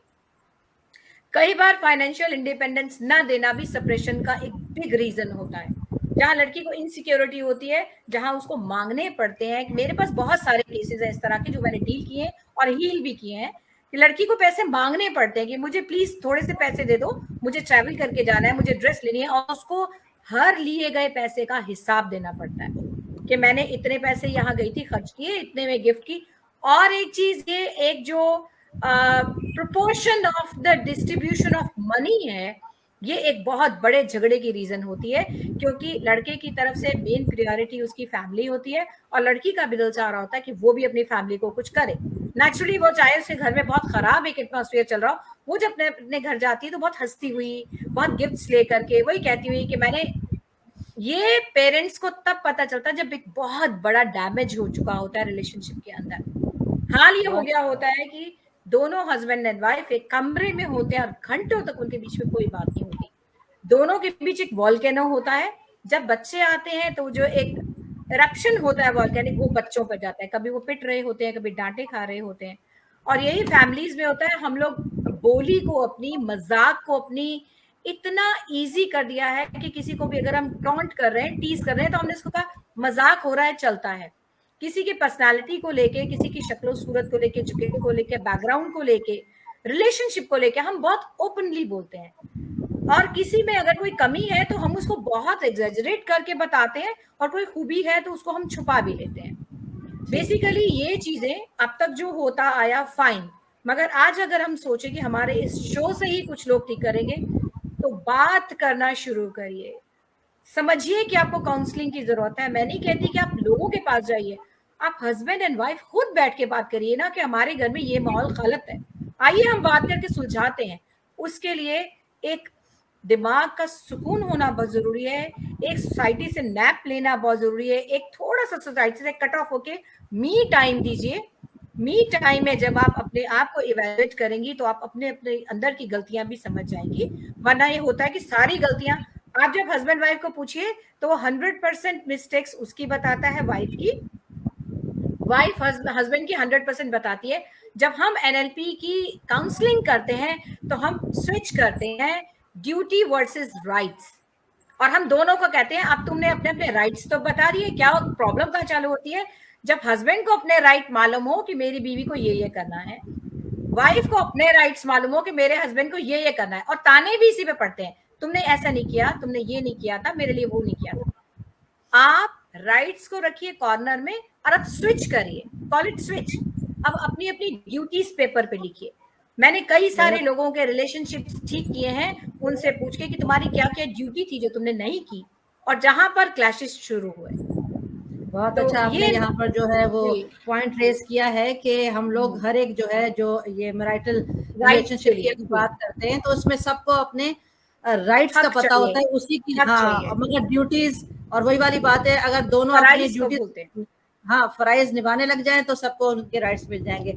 आगे बढ़ते हैं। बहुत बहुत शुक्रिया सनिया आपकी वैल्यूएबल जो है नॉलेज हमारे साथ शेयर करने का। अच्छा, यहाँ मैं चाहूंगी कि आप लोग थोड़ा सा, अभी हम डिटेल तो यानी डिस्कस कर चुके हैं, आप लोग थोड़ा सा प्रिसाइज होकर जवाब दीजिए ताकि मैं जल्दी जल्दी सबको उसमें जो है वह मौका दे सकूं। आपकी तरफ आते हैं आमना। मैं यहाँ चाहूंगी, एक सवाल हमारे पास आया हुआ है कि कह रहे हैं there are women domestic abusers too. बहुत सारी, जैसे हम पहले डिस्कस भी कर रहे थे टॉक शो से पहले ना, कि भाई बहुत सारे हमारे माशरे में अगर मर्द औरत को, जैसे अगर बहुत सारे इस पे आपने देखा होगा कि यूट्यूबर्स ने भी इस पर बनाया हुआ है कि सोशल बिहेवियर जो है क्या होता है, तो उन्होंने ऐसा बनाया हुआ है कि सड़क पे जाकर अगर मर्द औरत को मार रहा होता है तो सब इकट्ठे हो जाते हैं कि भाई औरत को मार रहे हो, पर अगर औरत मार रही होती है सड़क पर आके मर्द करो तो वो उसके लिए कोई बचाने नहीं आता।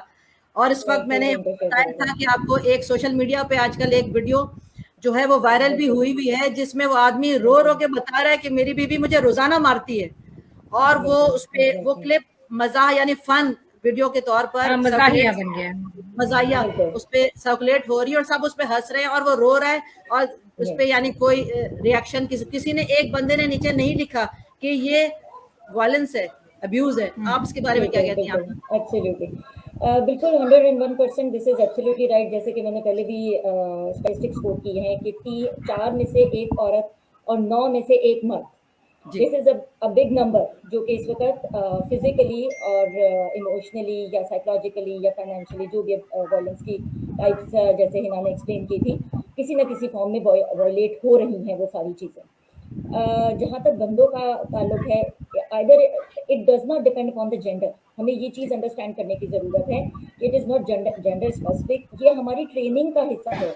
हम अगर अपनी लड़की को भी ट्रेन कर रहे हैं तो हमने उसको इसलिए फाइनेंशियल इंडिपेंडेंस नहीं देनी, या हमने उसको इसलिए एजुकेट नहीं करना कि हाँ तुम जाके अगले को पटाख करके जवाब देकर आओगी या तुम उसकी इज्जत हाथ में पकड़ा दो and all those kind of things ना, मतलब दूसरे एंड पे नहीं चले जाना। The idea is that you can, जैसे कि सनिया ने कहा कि we need to sit, the couples need to sit and talk, खुद रिजॉल्व करें अपने इश्यूज को, ट्राई टू अंडरस्टैंड कि अगर हमारे पेरेंट्स ने ये गलत किया है, अगर हमारे पेरेंट्स ने हमारी ये ट्रेनिंग गलत की है, तो उनके अपने रीजंस थे, उनकी अपनी इनसिक्योरिटीज थी, उनके अपने जैसे कि सुमेरा ने मेंशन किया था कि ऑब्जर्वेशन का बहुत बहुत बड़ा मेन रोल है। अब अगर एक लड़का, एक बच्चा अपनी माँ को सारी जिंदगी पिटते देख रहा है तो देयर इज 64% चांस कि वो बच्चा आगे अपनी बीवी को मारेगा, क्योंकि उसके लिए एक नॉर्मल चीज हो चुकी हुई है। वो एक हद तक उस चीज से खौफजदा रहेगा, उसके बाद उसको लगेगा कि हाँ this is the right way to tame, मेरे के लिए टेम का वर्ड यहाँ पे किसी ने यूज किया था कि मतलब एक जैसे टेम करने के लिए ना, कि हाँ काबू करने के लिए या अपनी वो करने डोमेस्टिकेशन चीजें, एग्जैक्टली, कि मतलब आप इसी तरीके से आप प्रोसीड कर सकते हैं। हम लोगों को basically I don't know how practical it is, लेकिन मैं जब देखती हूँ, I love to share this thing, कि जब पाकिस्तान में एक टाइम था जब बहुत ज़्यादा कंपनीज में लड़कियों ने आना शुरू किया तो बहुत ज़्यादा सेक्सुअल अब्यूज़ के बहुत इश्यूज होते थे, बहुत कॉमन था, हर जगह औरत कहती थी कि हम अपने बॉस के पास नहीं जा सकते, इनसिक्योरिटीज़ के। आशा सेक्रेटरीट वालों ने बहुत काम किया इस पर, हर जगह जगह जाके उन्होंने ये बिल पास करवाया और बाकायदा मतलब उस चीज़ पे काम हुआ। तो आई पर्सनली थिंक कि हम लोगों को मतलब ठीक है, counselling is one of the important things that needs to be done, जैसे मैंने कहा कि जितने भी हो कम है क्योंकि प्रॉब्लम्स आर देयर, लेकिन मुझे लगता है कि थोड़ा सा हमें और हिम्मत करके थोड़ा सा आगे स्टेप अप करने की ज़रूरत है। जो लोकल प्लेटफॉर्म्स पे बैठे हुए हैं, हम उनके साथ वर्क करें और आगे बढ़ाएं इस बात को कि हम किस तरह से इनके बिल अप्रूव करवा सकते हैं कि अगर एक बंदा भी अब्यूज़ हो रहा है सड़क पे, तो वो जा सकता है, कहीं पे बात कर सकता है, कोई शेल्टर होम होना चाहिए। एक औरत है जिसको मतलब आई हैव पर्सनली सीन ऐसी औरतें जिनके मतलब बाकायदा स्ट्रैंगलिंग के फिंगरप्रिंट्स होते हैं and they don't know what to do. 2-2, 3-3, 4-4 बच्चे हैं जी, क्या करें जी, क्या करें? They don't know anything. So we need to step out of this circle के अंदर हम घूमे जा रहे हैं ना, हमें उससे बाहर निकल के ज़रूरत है, थोड़ा सा ब्रॉडन करने की अपने पर्सपेक्टिव को कि हम इसको बड़े लेवल पे किस तरह से हैंडल कर सकते हैं कि एक औरत जो कि नॉट नॉर्मल अब्यूज़, लेकिन वो बहुत ज़्यादा हमारे पास वो औरतें और मर्द हैं जो कि इमोशनल और साइकोलॉजिकल अब्यूज़ से बहुत आगे हैं, मरने की हद तक आ जाती हैं। और जी क्या केस लिखवाया जा रहा है कि गिर गई थी, चूल्हा फट गया था, this and that, all that rubbish. मतलब why? We need to step up for all these things instead of media making fun of that guy. Media should be the one who, जो कि उसकी बीवी का मजाक Yes, सुनाए जाके, और that's उसकी बीवी को कन्फ्रंट करे कि भाई ये क्या हो रहा है। 4 लोगों में उसकी बात होगी तो वो मतलब हमने सारा कुछ टॉक्सी कर दिया हुआ है ना आपकी लाइफ्स में, instead of taking the things बस वो एक हम किसी और ही तरफ चल गए हैं। सो या दैट्स फ्रॉम माय साइड। बहुत शुक्रिया आमना। होता क्या है कि हम लोग यूं, क्योंकि जैसे पहले भी बात आप सबने भी की कि भाई ये सिस्टम से जो एक अब्यूजिव इन्वायरमेंट में, जैसे मियाँ बीवी की बात करें, जो रह रही होती औरतें, वो इतनी ज्यादा ट्यून्ड अप हो जाती हैं कि मारना एक रूटीन बन जाता है, वो मार खाना एक रूटीन बन जाता है। जिस तरह से हम पाकिस्तान में या इंडिया में देखते हैं, जो मासियां हमारे घर में आती हैं, उनका क्या एटीट्यूड होता है? वो आती है, पट्टियों से बंधी हुई होती है, खून निकल रहा होता है, सब कुछ लगा होता है। वो क्या कहती है, अगर आप जरा गौर करें, वो क्या कहती है कि एक दिन आती है कि बाजी और मेरे मियाँ ने मेरी सैलरी जो थी मेरी, वो मेरे हाथों से छीन ली और मुझे इतना मारा पीटा, सारा कुछ किया। और उसके बाद वो आराम से जो है वो सो सा के दूसरे दिन जब आती है तो चूड़ियां पहनी हुई होती है, हाथ में मेहंदी लगाई होती है। अब पूछो यार, कल तो तुम आई थी पिट कर आई थी, और आज तुम आई हो मेहंदी लगा कर आई हो, चूड़ियां पहन कर आई हो, तो वो क्या कहेगी? अब इतना बुरा भी नहीं है मेरे शोहर, यानी पूरे दिन मार के पीट के एक्सेप्टेंस। हाँ, वो मेहंदी लगाकर और सारे कुछ, हालांकि सैलरी भी ले लेगा सब कुछ, मगर उसको फिल्म दिखा कर आएगा और उसको एक अच्छा सा जो है उसको साथ दे देगा कुछ घंटों का, और वो फिर खुशी खुशी सब अपनी सैलरी सब कुछ देकर आ जाएगी। वो सिस्टम के साथ एक अब्यूजर, उसको फिर समझ ही नहीं आ रहा होता, उसको एक नॉर्म लगना शुरू हो जाता है। आपकी तरफ आती हूँ इरम, आप मुझे बताइए कि अब एक आदमी है जो बड़ा अब्यूजिव है, अब उसको अगर उसकी बीवी कहती है कि यार आपको काउंसलिंग की जरूरत है जनाब, आप जो है वो आपको लेके जाना है किसी साइकियाट्रिस्ट के पास। अब वो, और दूसरा वो इस जो रिस्क है वायलेंस को, वो इसको किस तरह से रोकेगी? दूसरी बात, अगर वो मारने पीटने वाला है तो औरत क्या करे? वो भी डंडा उठा ले। अगर आदमी उसको मारा है तो औरत इस चीज को कैसे रोके? यानी अगर वो डंडा मारा है तो ये भी डंडा उठाए, इसको कैसे रोके? ये आप बताइए।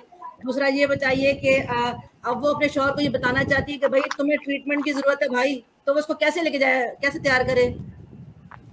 99% of the women who are being abused वो कहेंगी हम नहीं कर सकती हैं, हमारे पास की बात नहीं है, ना हमारे पास इतनी आवाज है, ना हमारे पास इतनी सेल्फ एस्टीम है, ना हमारे पास इतना कॉन्फिडेंस है, ना हमारे पास किसी किस्म की इमोशनल सपोर्ट है। बाकी कल को सब अपनी प्रॉब्लम एक बंदे को बताऊंगी।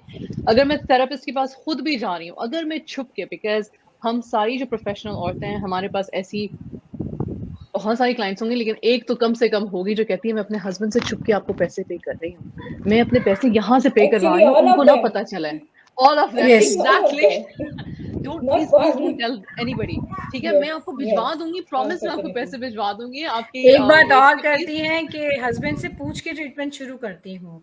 मैं अपने हस्बैंड से पूछ लूं फिर ट्रीटमेंट शुरू करती हूँ। तो कभी नहीं। और नहीं, क्योंकि मैं एक्चुअली इस कॉन्वर्सेशन से बहुत ज्यादा ट्रिगर्ड हूँ। मैंने ये पेपर पे लिखा भी है, I M triggered. In fact actually मेरे हस्बैंड मुझे देख के भी गए, कहते तुम लाइफ पे इतने गुस्से में शक्ल बहुत बहुत गुस्से में आ रही है। आई एम नॉट इन गुस्सा, I can 100% feel it in my bones. ठीक है, अगर और आमना ने ये बात रखी थी और हैना ने बहुत अच्छी एक्सप्लेनेशन दी, सिस्टर सनाया ने दी, स्पेरा ने दी। The thing is, और मैं हमेशा अपनी कोचिंग, अगर किसी को मेरे पैटर्न का पता है तो उसको ये पता होगा, मैं हमेशा ये कहती हूँ आप सामने वाले को ठीक नहीं कर सकते हो। आप सामने वाले को ठीक नहीं कर सकते हो। आप खुद अपने आप को, आप अपने लिए कुछ कर सकते हो, चाहे आप अपनी एजुकेशन करो, चाहे आप अपनी काउंसलिंग करो, कोचिंग करो, थेरेपी करो, अपने आप को स्ट्रॉन्गर करो। आपने मुझसे एक बात कही, मैं बड़ी कंट्रोवर्शियल बात करने लगी हूँ, लेकिन सुन लीजिएगा क्योंकि मैंने ये देखा है। जो मारने वाला है ना वो ज्यादा बुज़दिल है पिटने वाले से। जो मारने वाला है वो पिटने वाले से ज्यादा बुज़दिल है। And yes, this has happened कि जिस दिन औरत ने डंडा उठा के आगे से कहा ना खबरदार हाथ लगाया, that was the end of it. That was the end of the physical abuse because they said, oh my God, she's become powerful now. फिर उसके ऊपर दूसरी तरह के इल्जाम लगते हैं कि ये बदतमीज है, ये जाहिल है, ये, और उसकी कैरेक्टर की तरह मतलब कि धज्जियां उड़ा दी जाती हैं कि इसका तो किसी के साथ अफेयर है, कोई बाहर से आके इसका दिमाग खराब कर रहा है। इस बात को कभी भी एड्रेस नहीं किया जाता क्योंकि समझ आ गई होगी। Exactly what Hina just said कि एम्पैथी को एड्रेस ही नहीं किया जाता। यार एम्पैथी कौन सी मर्ज की बला है, मतलब क्या मर्ज है, ये क्या बला है, ये लोग कहते हैं ये बला क्या है। अच्छा, मुझे एक बात जो हमने किसी ने भी नहीं की वो ये है कि हम दीन के नाम पे इंतहा का अब्यूज करते हैं, और हमने दीन की इतनी बदसूरत जगह, हम सब औरतें यहाँ पे, I am presuming that we are practising Muslims, right, and हमारे पास मुसलमान औरतें ही आती हैं और हम जी कहते हैं हमारा दीन पीस का है। पीस तो हमारे अंदर नहीं है, हमारे बाहर नहीं है, हमारे इर्द गिर्द नहीं है। किस किस्म के पीस की आप बात कर रहे हैं? हमारे ऊपर नहीं है, हमारे भी नहीं गुजर रहा। There are so many points here and I would say this online and I would say this कि हाँ, आप किसी को नहीं चेंज कर सकते हो, आप मारने वाले का हाथ जरूर पकड़ो, मैं कभी नहीं मना करूँगी, पकड़ो मारने वाले का हाथ, लेकिन फिर अपने आप को पहले सेफ कैसे करना है इसके टूल्स प्लीज इकट्ठे करो। अपनी लो सेल्फ एस्टीम पे काम करो, अपने सेल्फ कॉन्फिडेंस पे काम करो, आपने ये जो सुनाई बात की फाइनेंशियल अब्यूज की, और फिर आमना ने बहुत अच्छा पहलू रखा। आप दोनों की बात बहुत मतलब कि बहुत अच्छी सेट हुई। Yes, finances are always a problem. There is financial abuse, mental abuse, emotional abuse. और मैं ये पूछना चाह रही थी कि when we say violence, we are actually talking about abuse. क्योंकि कोई मतलब कि घर में डंडा लेके नहीं बैठा हुआ, आपको वायलेंस मिलता ही अब्यूज के फॉर्म में है। और financial abuse is one of the biggest things that's happening because women for two reasons they don't leave abuse, they don't leave violence. Why? Bacche and finances. Yes. Doctors ले लो, and this has nothing to do with education. Amazingly, I've come to see it has nothing to do with education. एक matric pass लड़की 16 साल की और एक 40s की doctor, 40s में doctor और खातून, they are going through the same mental problems, same emotional dysregulations, same low self-esteem patterns. ये हो क्यों रहा है? क्योंकि हमने अपनी पेरेंटिंग में हमने कॉन्फिडेंस नहीं दिया है, हमने दीन को साइड पे रखा है। दीन इज समथिंग सेपरेट, दीन सिर्फ टकरे मारने के लिए, सजदों के लिए, लेकिन उसमें एम्पैथी कोई नहीं है, उसमें मैनरिज्म्स, एथिक्स कुछ भी नहीं हो रहा। अच्छा, ये तो चलो एक सारी प्रॉब्लम्स हो गई। मैं जो 4 चीजें हैं जो मैं कहती हूँ, जो इस बात पे मैं एक बात करके फिर इस बात को खत्म करूंगी, फिर किसी और की इंशाल्लाह टर्न है, कि अगर आप ऐसी घर में हो जहाँ पे आपका हस्बैंड भी टॉलरेंट है, आप भी टॉलरेंट हो, लेकिन आप लोगों की कम्युनिकेशन में गैप है, क्योंकि जी आपकी परसेप्शंस ऑफ अंडरस्टैंडिंग में गैप है। You're not entirely bad people. The woman is not a bad person, the man is not a bad person, but they just come from different backgrounds or different understandings. Yes. तो वहाँ पे communication हो सकती है, और उसमें आप 4 चीजों का ख्याल रखो कि अगर ये है आपकी मैरिज में, तो आपकी मैरिज अब्यूसिव है, चाहे वो आपकी तरफ से है, चाहे वो सामने वाले की तरफ से, यानी कि वायलेंट है। क्रिटिसिज्म हर बात पे करना, कंटेम्प्ट होना, यानी कि नापसंदगी, हम नापसंद करने लग जाते हैं अपने स्पाउस को, और हमारी बातों में वो होती है, हमारी जो तंजिया जुमले होते हैं, डिफेंसिव, मेरा तो कसूर नहीं है, ये सिर्फ क्या मेरी जिम्मेदारी है, तो तुम्हारी भी होनी चाहिए, वो ऐसा नहीं करते, वो ऐसा नहीं करते, वो ऐसा नहीं करता है। एंड स्टोन वॉलिंग, मैं बात ही नहीं करूंगा, ये मैं बात ही नहीं करूंगी। ये जो 4 चीजें, इनको 4 हॉर्समैन कहते हैं बेसिकली। अगर ये 4 चीजें हैं, अच्छे well intended, educated, less violent, less abusive घरानों में, तो अगर ये 4 चीजें हैं, तो वो that is basically going towards a crash, और इनको हमें फिर एड्रेस करना है, और इनको हमने स्टॉप करना है। जज़ाकल्लाह खैर। जज़ाकल्लाह खैर टू यू हिरम, बहुत अच्छा आप लोगों ने अभी तक, तो आई एम रियली एंजॉइंग, बड़े ज़बरदस्त किस्म के आप सबकी तरफ से माशाल्लाह से कंट्रीब्यूशन आ रही है। यहाँ मैं एक बात कोट करना चाहूँगी, जो हिरम ने अभी कहा कि जो बंदा अब्यूज़र होता है वो बहुत कमज़ोर होता है। इस बात से मैं एग्री करती हूँ। यहाँ पर मैं कोई काउंसलर नहीं हूँ, मैंने कोई सर्टिफिकेट जो है कोर्स नहीं किया, मगर अल्हम्दुलिल्लाह मेरा तकरीबन 17-18 साल का एक्सपीरियंस है। एक्सपीरियंस है। काउंट्स। हाँ, ये Yes, 25,000 that does. नहीं, इसमें जो सर्टिफिकेशन आपको मिली हुई है वो अल्लाह ताला की तरफ से मिली है कि अलग से समझदारी मिली है है। ना, अलग से मिली हुई है आपको कि यानी मैं आप काउंसलिंग ये कोई अल्लाह भी ताला कर ने सकता क्वालिटी है। रखी है, कोई भी कर सकता है, ये जो अच्छा काउंसलिंग मशवरा कोई भी दे कर सकता है, सकता जो है। बात को Right, समझ सकता है, that's जो अपने आप को किसी दूसरे के शूज में फील कर सकता है अपने आप को, वो Right. काउंसलिंग कर सकता है। जहाँ मैं बस वो ये बात बताऊंगी, मगर पहले मैंने एक्सेप्ट कर लिया कि मैं कोई सर्टिफाइड कोच नहीं हूँ, मगर मेरा एक्सपीरियंस अल्हम्दुलिल्लाह 17-18 साल का है। मैं काउंसलिंग करती हूँ। एक केस मेरे पास आया, जो ये अभी डर की बात कर रही थी ना, मैं एक लाइव एग्जांपल आपको देती हूँ। एक बंदी मेरे पास आई, उसने बताया कि उसका मियाँ यहाँ पर एक है रिनाउंड हॉस्पिटल, वहाँ पे बहुत बड़े डॉक्टर हैं और वो 15-15 दिन के लिए चले जाते हैं, जॉब करते हैं और औरत को घर में लॉक करके जाते हैं, बाहर से ताला लगाते हैं, उसको राशन पानी कुछ भी नहीं देके जाते और इस तरीके से कंडीशन है।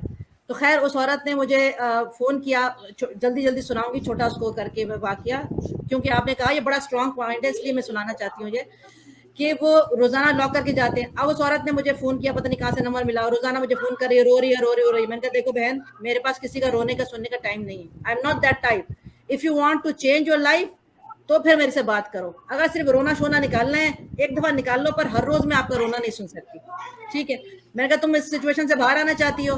कहती आना चाहती हूँ। कहती है मैं तो ऐसे इतनी दुबली हूँ और मैंने MSc किया हुआ है, MSc किया हुआ है, मेरे मियाँ डॉक्टर है, पर मेरे मियाँ ने इतने सालों से मुझे इतना मारा है कि मुझे ना अपनी तालीम याद है, ना मुझे कुछ याद है, और मैंने इतने सालों से ना मुझे काम करने दिया। मारता अलग है, उसके अलावा जो मैं खाना पका के रखती हूँ वो भी उठा के घर आते ही फेंक देता है हाथ मार के। उसके बाद मुझे बेल्ट से मारता है। अच्छा, जब और स्टोरी मैंने सुनी, बेल्ट से मारता है, मैंने कहा अच्छा उसके बाद क्या करता है? कहती है उसके बाद जाके जब रात को सोता है तो कमरे में ताला लगा के सोता है अकेला। इनसिक्योरिटी। हाँ, अकेला ताला लगा के सोता है और मैं टीवी लॉन्च में सोती हूँ। तो मैंने कहा मेरी बहन, यहाँ से तुम्हें बात समझ में नहीं आती है कि तुम्हारा मियाँ तुमसे डरता है तुमसे डरता है, तो तुम कह रही हो मेरे पास ताकत नहीं है, मैं कमजोर हूँ। मैंने कहा तुम कमजोर नहीं हो, जस्ट लुक एट हिम। रात को वो ताला लगा के सोता है, जो इस बात की वाज़ेह वजह है कि he is scared of you. वो डरता है कि कहीं तुम रात में उसका गला ना दबा दो, वो डरता है कि रात में तुम उसको मार ना दो। तो अब तुम क्या करोगी? मैंने कहा अब जब तुम्हारे मियाँ आए, तो जब मियाँ 15 दिन बाद आते थे उनके, तो वो तैयार होकर भी बैठ रही है पागल औरत, और जो है वो खाना पका के भी रख रही है, और वो आके रूटीन के मुताबिक मारना धारना सारा कुछ कर रहे हैं। मैंने कहा अब जब तुम्हारे मियाँ आए तो आपने क्या करना है? बेल्ट तैयार रखनी है। तो मैंने कहा यकीन माने, ये लाइव आपको बता रही हूँ जो मैंने केस, मैंने कहा अब आप तो नहीं, वो तो इस्लाम में जो है मेरे मियाँ तो बहुत इस्लाम मानते हैं, और इस्लाम जो जन्नत में औरत नहीं जाएगी। अगर तुम, मैंने कहा जूते खा रही हो फिर तुम जाओ जूते खाओ। फिर मेरे पास, अच्छा पीछे भी मेरे वालिदैन ने कह दिया है कि तुम्हारा जनाजा वापस आना चाहिए। मेरे भाई 2 हैं, डॉक्टर्स हैं, वो कहते हैं दोनों भाई के क्या कहते हैं, जहाज में भी तुम्हारा मियाँ चढ़ाए ना तो जहाज में नहीं आना, हम अपने फाइनेंसेस देखें, तुम्हारी फैमिली को पालें। तो मैंने कहा देखो तुम्हारी पीछे कश्तियां जली हुई हैं, आगे तुमने सालों से काम नहीं किया, अब जो मैं कहती हूँ तुमने करना है तो हम आगे बढ़ते हैं, नहीं करना है तो अस्सलाम वालेकुम। कहती ठीक है। मैंने आए बेल्ट तैयार रखनी है, इस्लाम वगैरह थोड़ी देर के लिए भूल जाना, क्योंकि तुम्हारे डिसऑर्डर है। ये अच्छा जवाब था। मैंने कहा उनको मेंटल डिसऑर्डर है, उनको वो फील नहीं हो रहा कि तुम्हें मारते हैं तो तुम्हारा हार्ट टूटता है, तुम्हारा सर फटता है, खून निकलता है। He is going through a serious mental disorder, उनको थेरेपी की जरूरत है। तो वो जा नहीं रहे, तो खैर उन्होंने वो तैयार कर रखा बेल्ट। कहती है वो, मैंने कहा तुम आंखें बंद कर लेना, इस बात का एहसास छोड़ देना कि किधर लग रहा है, बस कोशिश करना कि सर वगैरह ना फटे, मगर उनको ऐसी जगह जरूर हिट करना है जहाँ से उनको हमेशा के लिए तरबियत हो जाए। तो खैर वो जब, हाँ, तो आए घर के अंदर, कहती है कि वो उन्होंने आके एज रूटीन खाना उठा के बाहर फेंक दिया और सारा कुछ ये शुरू किया। कहती है मैंने बेल्ट रेडी रखी हुई थी, पता नहीं कहाँ से हिम्मत आई कि आपकी आवाज आ रही थी, आंखें खोलना नहीं है, लगा देना है, टिका देना है। कहती मेरे मियाँ ने आके बेल्ट निकाली, इससे पहले कि वो मुझे मारते उनको हिट करना शुरू हो गया, वो चिल्लाना शुरू हो गए, इस्लाम नौज़बिल्लाह, शौहर पे हाथ उठाती हो, अल्लाह तुम्हें ये करेगा। कहती है बस वो दिन है और आज का दिन है। उनके दिल में ऐसे डर बैठ गया है ना, उसके बाद से जिंदगी सुधर गई अल्हम्दुलिल्लाह। नहीं, सुधरी अभी भी नहीं है, लेकिन यानी अल्हम्दुलिल्लाह जो इतना उसमें रह रही थी मैं अब सेटल हो गई है, मतलब ये उन्होंने सेटल अपना हो गई एक, हाँ, लेकिन अभी भी वो चीज़ नहीं हुई होगी जो कि हमें करनी होती है, लेकिन ठीक है, वो अपनी जगह ठीक हो गई हैं तो it's fine. She is not abusing any more, और वो अब अपनी जगह स्ट्रांग है, उन्होंने ये दिखा दिया कि मैं कर सकती हूँ। एक्चुअली फिजिकली हम लोगों के जहन में होता है कि फिजिकल जो स्ट्रांग है वो कर सकता है, मर्द को हमारे यहाँ हमेशा से इसी तरह, और ये है अल्लाह ताला ने इसी तरह बनाया है, लेकिन इसमें ये चीज़ है कि हमें असाबी तौर पे, यानी कि हमें अपने नफ्सियाती तौर पे स्ट्रांग होना होता है। औरतें असाबी तौर पे स्ट्रांग होती हैं, मर्द भी होते हैं, लेकिन उनके सोचने का समझने का अंदाज़ अलग होता है। लेकिन औरतों को ये एक्सेप्ट सबसे पहले करना है कि मैं भी स्ट्रांग हूँ ज़हनी तौर पे। जब वो इतनी मारपीट बर्दाश्त कर रही हैं तो जो उसके रिएक्शन देना है वो उससे डरती हैं। और आपकी एक बात यहाँ पे सिर्फ मैं कोट करती हूँ, सॉरी कि मैं एकदम से बीच में आ गई, लेकिन एकदम जहन में बात आई तो मैं कह रही हूँ कि जब भी किसी की बेटी आए, बहन आए, चाहे वो बहन के पास आए, भाई के पास आए, उसे कभी ये ना कहें कि तुम यहाँ मत आना। यहाँ से उसका प्रॉब्लम शुरू होता है, वो वापस नहीं आएगी, वो कभी नहीं आएगी वापस, वो नहीं आना चाहती। उसे सिर्फ थोड़ा सा मॉरल सपोर्ट चाहिए है जो उसको उसके घर वालों की तरफ से मिलता है। हमारे यहाँ सबसे बड़ा प्रॉब्लम ये है कि माँ बाप ही कहते हैं अब वापस आना, तुम्हारा जनाजा आए, देर कि आपने खुद अपने हाथों से अपनी बेटी को मार दिया। This is the thing. अब वो चाहे मरे, कुछ भी हो, क्योंकि उसको अपने शौहर से शायद वैसे भी डर के मारे, खौफ के मारे मोहब्बत वैसे ही नहीं रहती, नफरत भी होती है, गुजारा वाला यानी गुजारा करना है बात होती है, लेकिन आपने वहीं उसको कर दिया। ये ना किया करें, ये मैं हर एक को समझाती हूँ। अच्छा, मुझसे बहुत सारे लोग ऐसे पूछते हैं या लड़कियाँ, मैं उनकी मदर का या भाई का या किसी का नंबर लेके उनसे बात करती हूँ कि देखिए थोड़ी सी सपोर्ट दें, मैं जितना भी कर लूँ आपकी जो सपोर्ट है, क्योंकि ब्लड रिलेशन है, जो सपोर्ट पीछे से मिलती है ना, कि अगर एक वर्ड कुछ नहीं चाहिए, उसको सिर्फ ये चाहिए होता है तुम डरना मत, हम तुम्हारे साथ हैं, वही हिम्मत पकड़ लेगी, वो वहीं पकड़ लेगी। आपने वो हिम्मत उसको दिलाई ना। यू आर काउंसलर, काउंसलर होते इसीलिए कि जिसको फैमिली की सपोर्ट नहीं मिलती वो करते हैं। सॉरी आप पूछें मैं एक चीज़ ऐड करूँगी लास्ट कि जो है बहुत अच्छी आप लोग सब ने मास्टर से एक्सप्लेनेशन दी है। मैं इब्राहिम ने जो बात की है डर और खौफ की, from that point I would like to put forward like few things कि एक तो सवाल उठ रहा है हमारे पास बार बार कि वायलेंस आ रहा है, एंगर है, एग्रेशन है, we are showing it.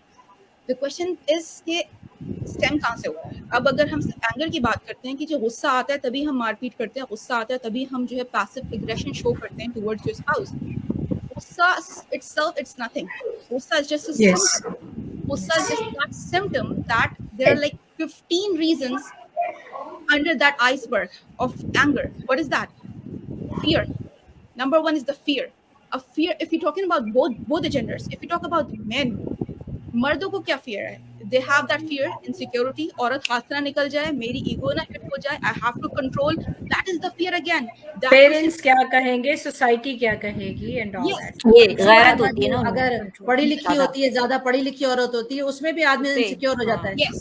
And number two, जो औरत का एक स्टीरियोटिपिकल एक हमने एक मेंटल स्कीमा बनाया हुआ है, अगेन दैट्स समथिंग, फियर यहाँ पे भी आ रहा है।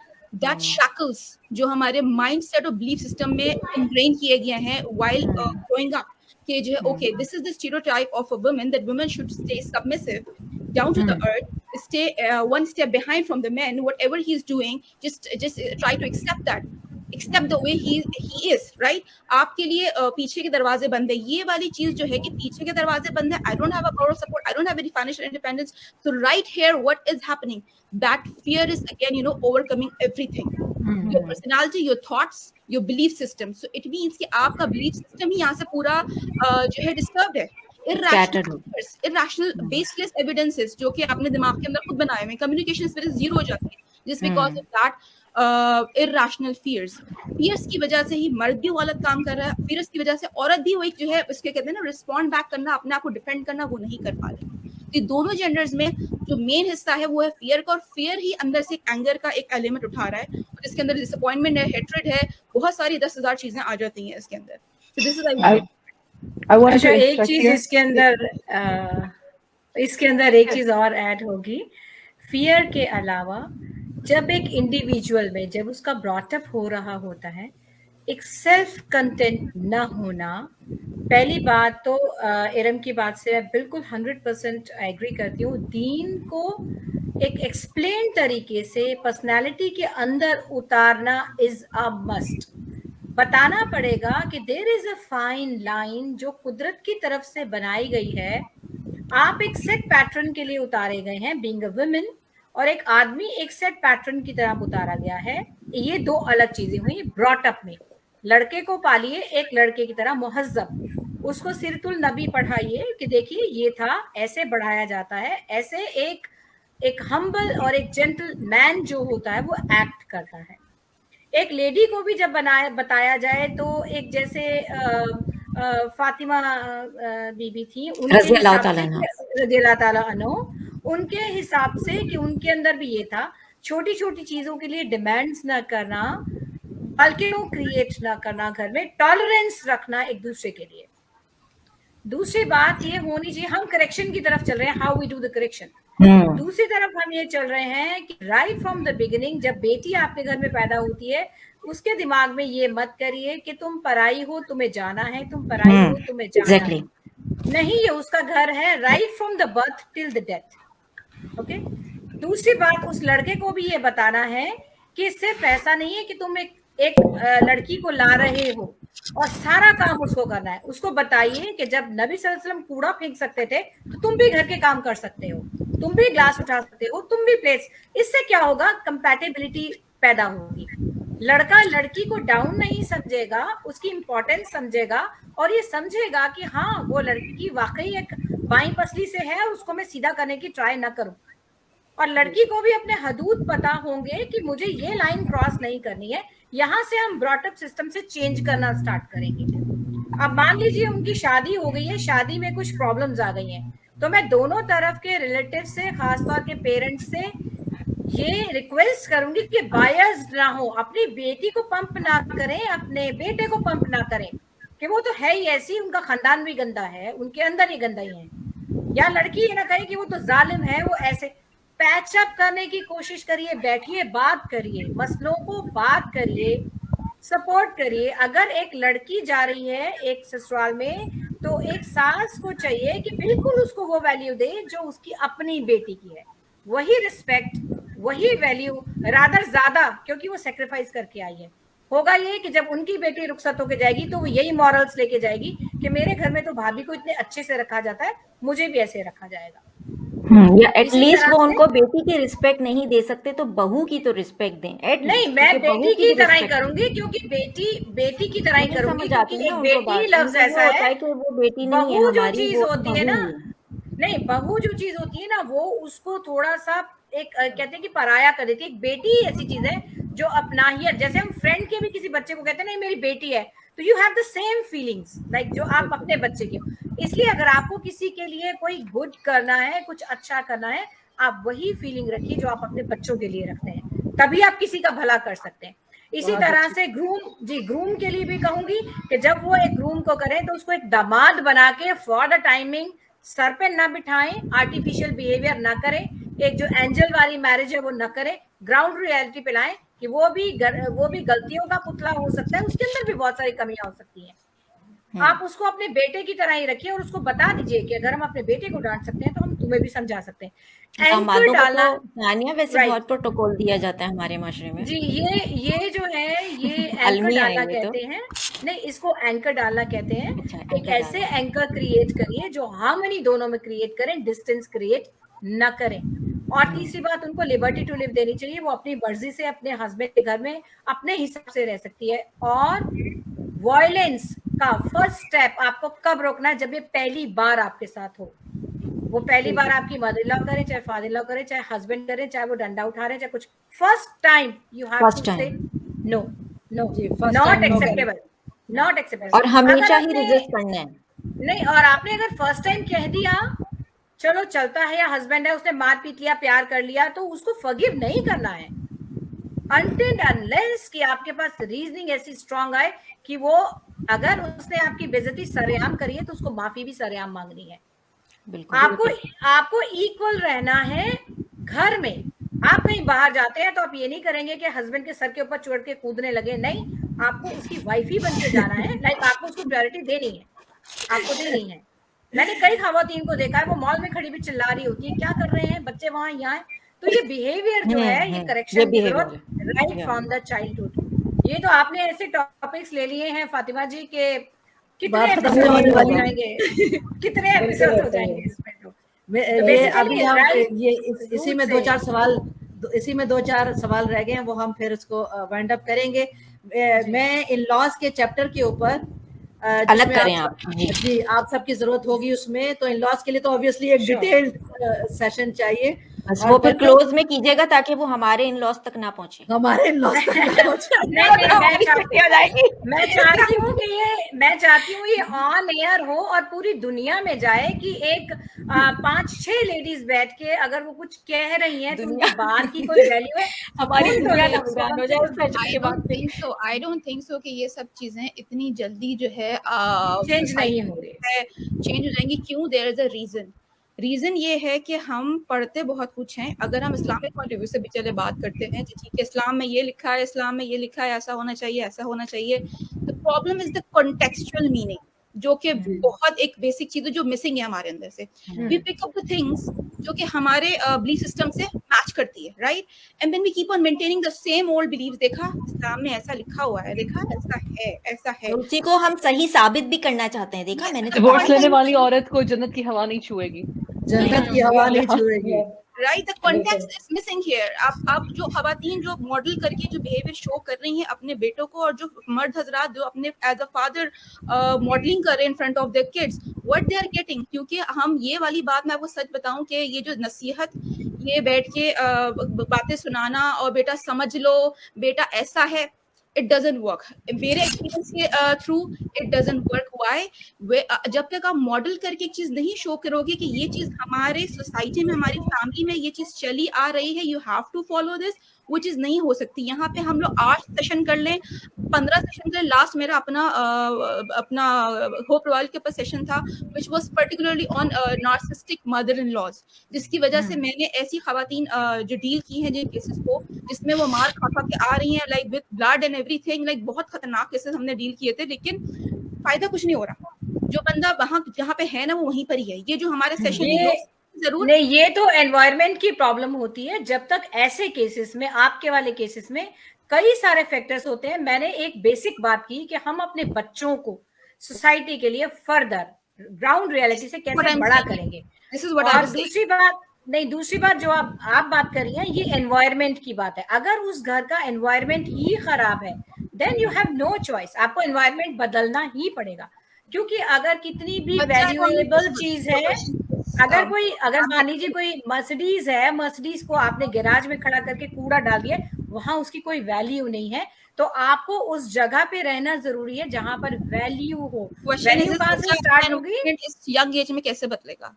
सॉरी, नहीं, इट्स ओके। यंग एज में देखिए, बात सुनिए, ये जब हम लोग चेंज करने की बात कर रहे हैं, तो उस वक्त ये जरूरी होता है जो मदर है उसकी वो ग्रैस्प करेगी, फादर जो है वो ग्रैस्प करेगा। ये वहां से स्टार्ट होगा जब दो लोग शादी कर रहे होंगे, जब उनकी मैरिज काउंसलिंग होगी, उनके अंदर दीन उतरा हुआ होगा, उनको हम समझा के करेंगे, कंपैटिबिलिटी देखेंगे कि इनका मेंटल लेवल मिल भी रहा है कि नहीं।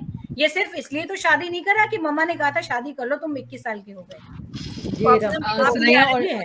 मैरिज काउंसलर्स है ही नहीं, तो मैरिज काउंसलिंग कराने के लिए बंदा जाएगा किधर? I understand 100%. I agree with what Hina is saying. I agree with what Sanaya is saying. Amna Api और Smira Api और Ibrahim Api करेंगे agree. Ideal environment कहीं नहीं है.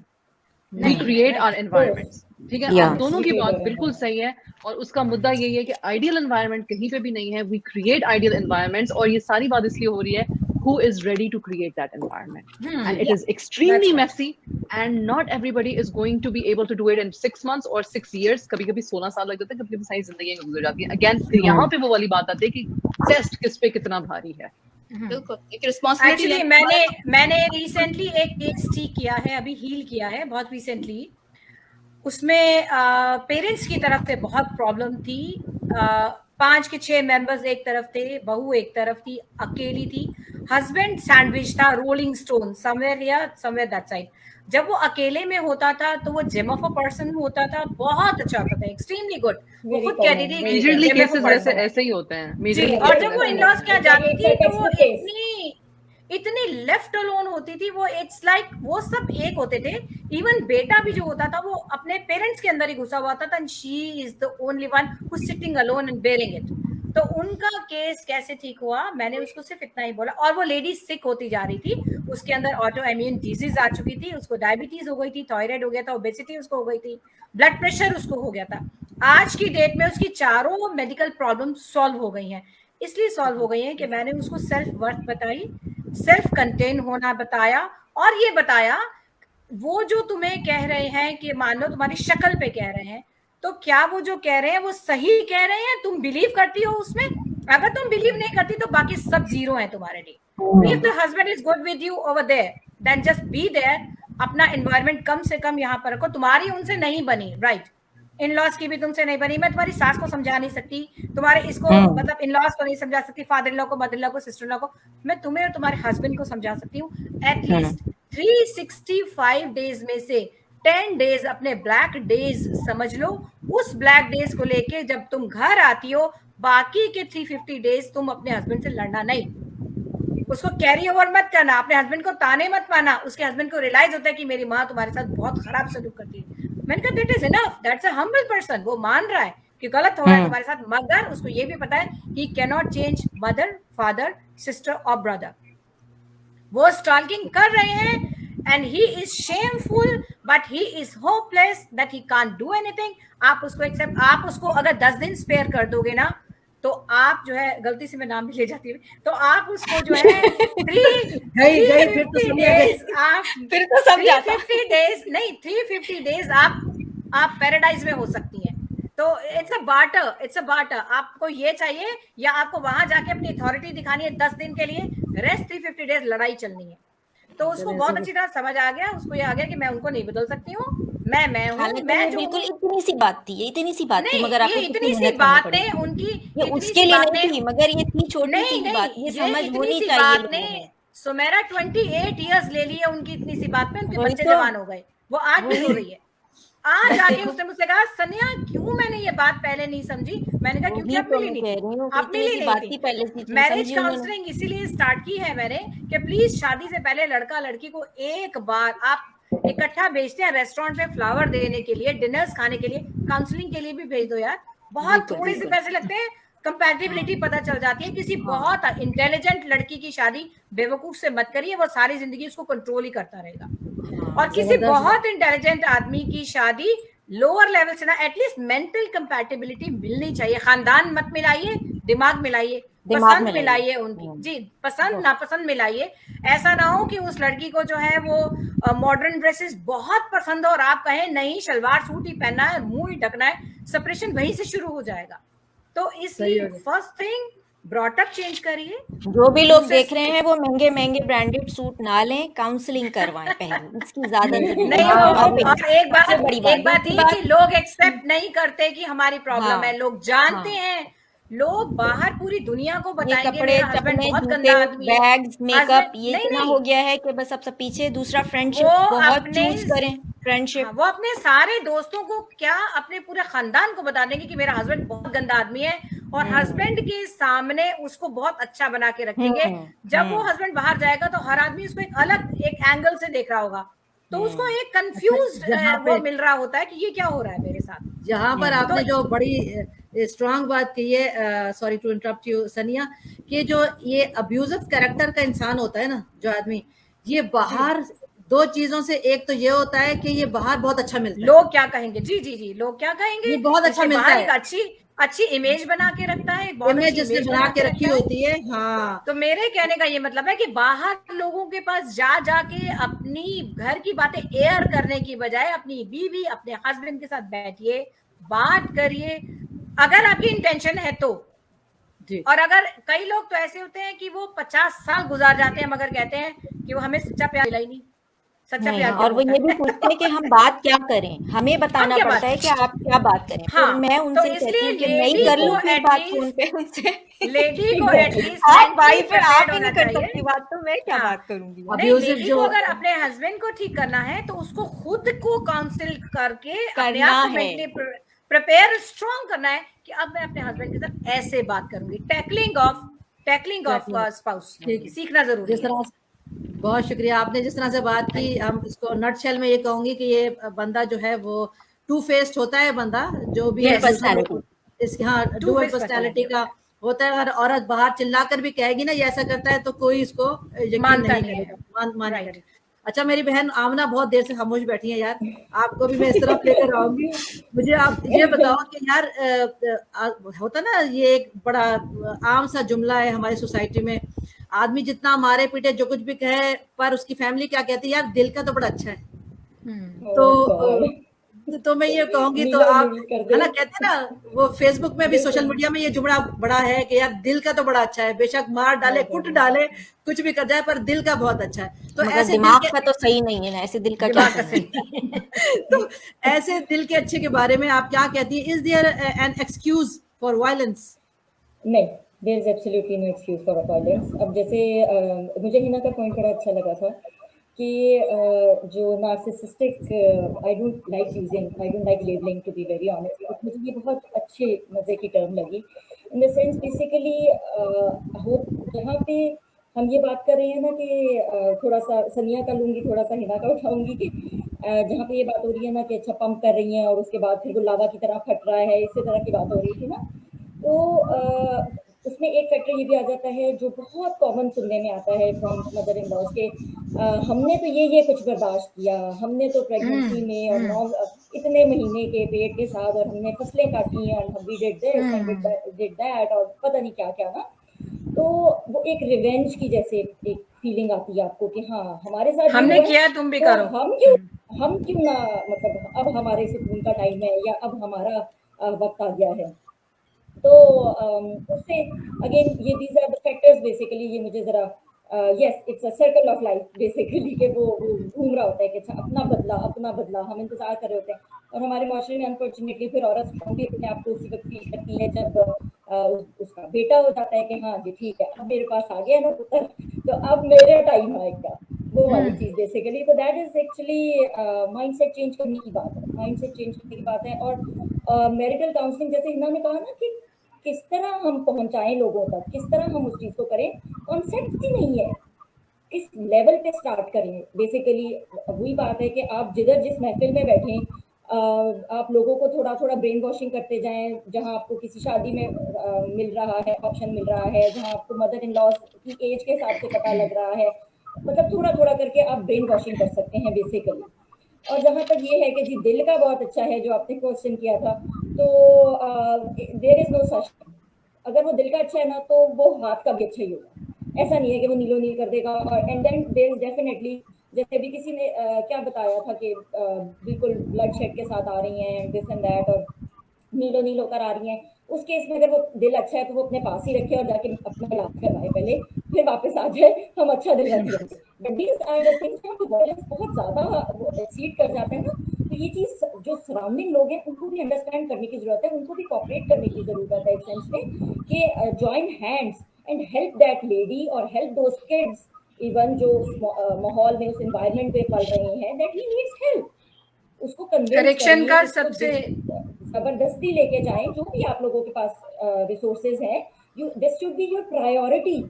हमारी प्रायोरिटी नहीं है मेंटल हेल्थ, हमारी प्रायोरिटी है डॉक्टर के पास चले जाएं, फिजिकल हेल्थ हमारी प्रायोरिटी है। जैसे कि बड़ी मजे की बात की थी अभी, I don't remember the name, Samina ने सुमेरा जी, सुमेरा ने बहुत मजे की बात की थी कि हम ब्रांडेड पर्स भी ले लेंगे, हम ब्रांडेड शूज भी ले लेंगे, हम ब्रांडेड क्लोथ्स भी ले लेंगे, हम एक से एक अपने फ्रेंड्स को दिखा रहे होंगे। मेरी एक बड़ी मजे की क्लाइंट थी कि बता रही कि बड़ा अच्छा आपके बाद बड़ा वो सेशन का बड़ा फायदा हो रहा है, तो मैंने हस्बैंड ने जितने मुझे पैसे दिए थे उन्होंने मुझे ले जा के तो डायमंड का सेट खरीद लिया। अगले सेशन पे मुझे कहती है मेरे पास सेशन के लिए पैसे नहीं, मैं उनसे मांग नहीं सकती हूँ।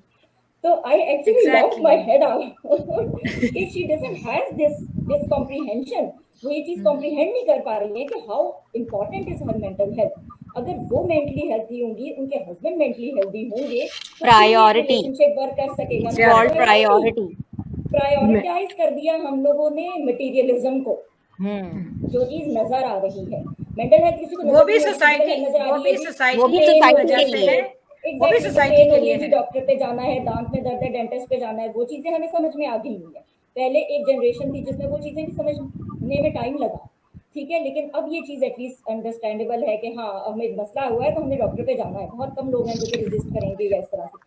अब वो टाइम है कि इस स्टिग्मा को तोड़ा जाए और उनको बताया जाए कि आपको मेंटल हेल्थ की भी उतनी ज़रूरत है जितना आपको फिजिकल हेल्थ की ज़रूरत है। Yes, I think mental health जो है वो एक स्टार्टिंग पॉइंट है आपकी फिजिकल प्रॉब्लम्स का एनएलपी में, क्योंकि सब लोग एनएलपी से ही हैं, तो सबको पता भी होगा कि जब आपकी mental health condition is not okay तो हार्मोनल सिक्रिएशंस क्या क्या होता है, कौन सा हार्मोन कहाँ जाके अटैक करता है, और फिर बहुत सारी फिजिकल प्रॉब्लम स्टार्ट होती हैं, वहीं से जनरेट होती है। ऑटो इम्यून सारी डिजीज वहां से स्टार्ट होती हैं। खाने पीने का या जेनेटिक रीजन बहुत कम होता है। 90% आपका mental health is the reason, क्योंकि कई लेडीज जो होती हैं उनके पास एक ही चीज होती है, अब मेरी तबीयत ठीक नहीं रहती, मैं तो बीमार ही रहती हूँ, क्योंकि उनको एक सिग्निफिकेंस मिलता है वहां से, उनको वहां पर एक इम्पोर्टेंस मिलती है। अम्मी बहुत बीमार रहती है, अम्मी की बहुत तबीयत खराब है, उनको बहुत केयर की जरूरत है।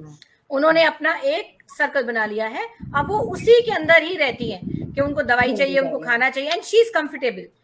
ये चीज अगर करेक्शन करनी है तो जहां आप महफिल में बैठे हैं, जब ये पहली बार होगा, जब कोई एडलरली लेडी बैठ के मुंह खोलेगी कि फलानी ऐसे, आपको वहीं पर बंद करना है, वहीं कट करना है कि देखिए ये आपका परसेप्शन है, ये उसका परसेप्शन है, कुछ नहीं है, सिर्फ समझों का पेड़ है, बस उसका सोचना ऐसा है और आपका सोचना ऐसा है।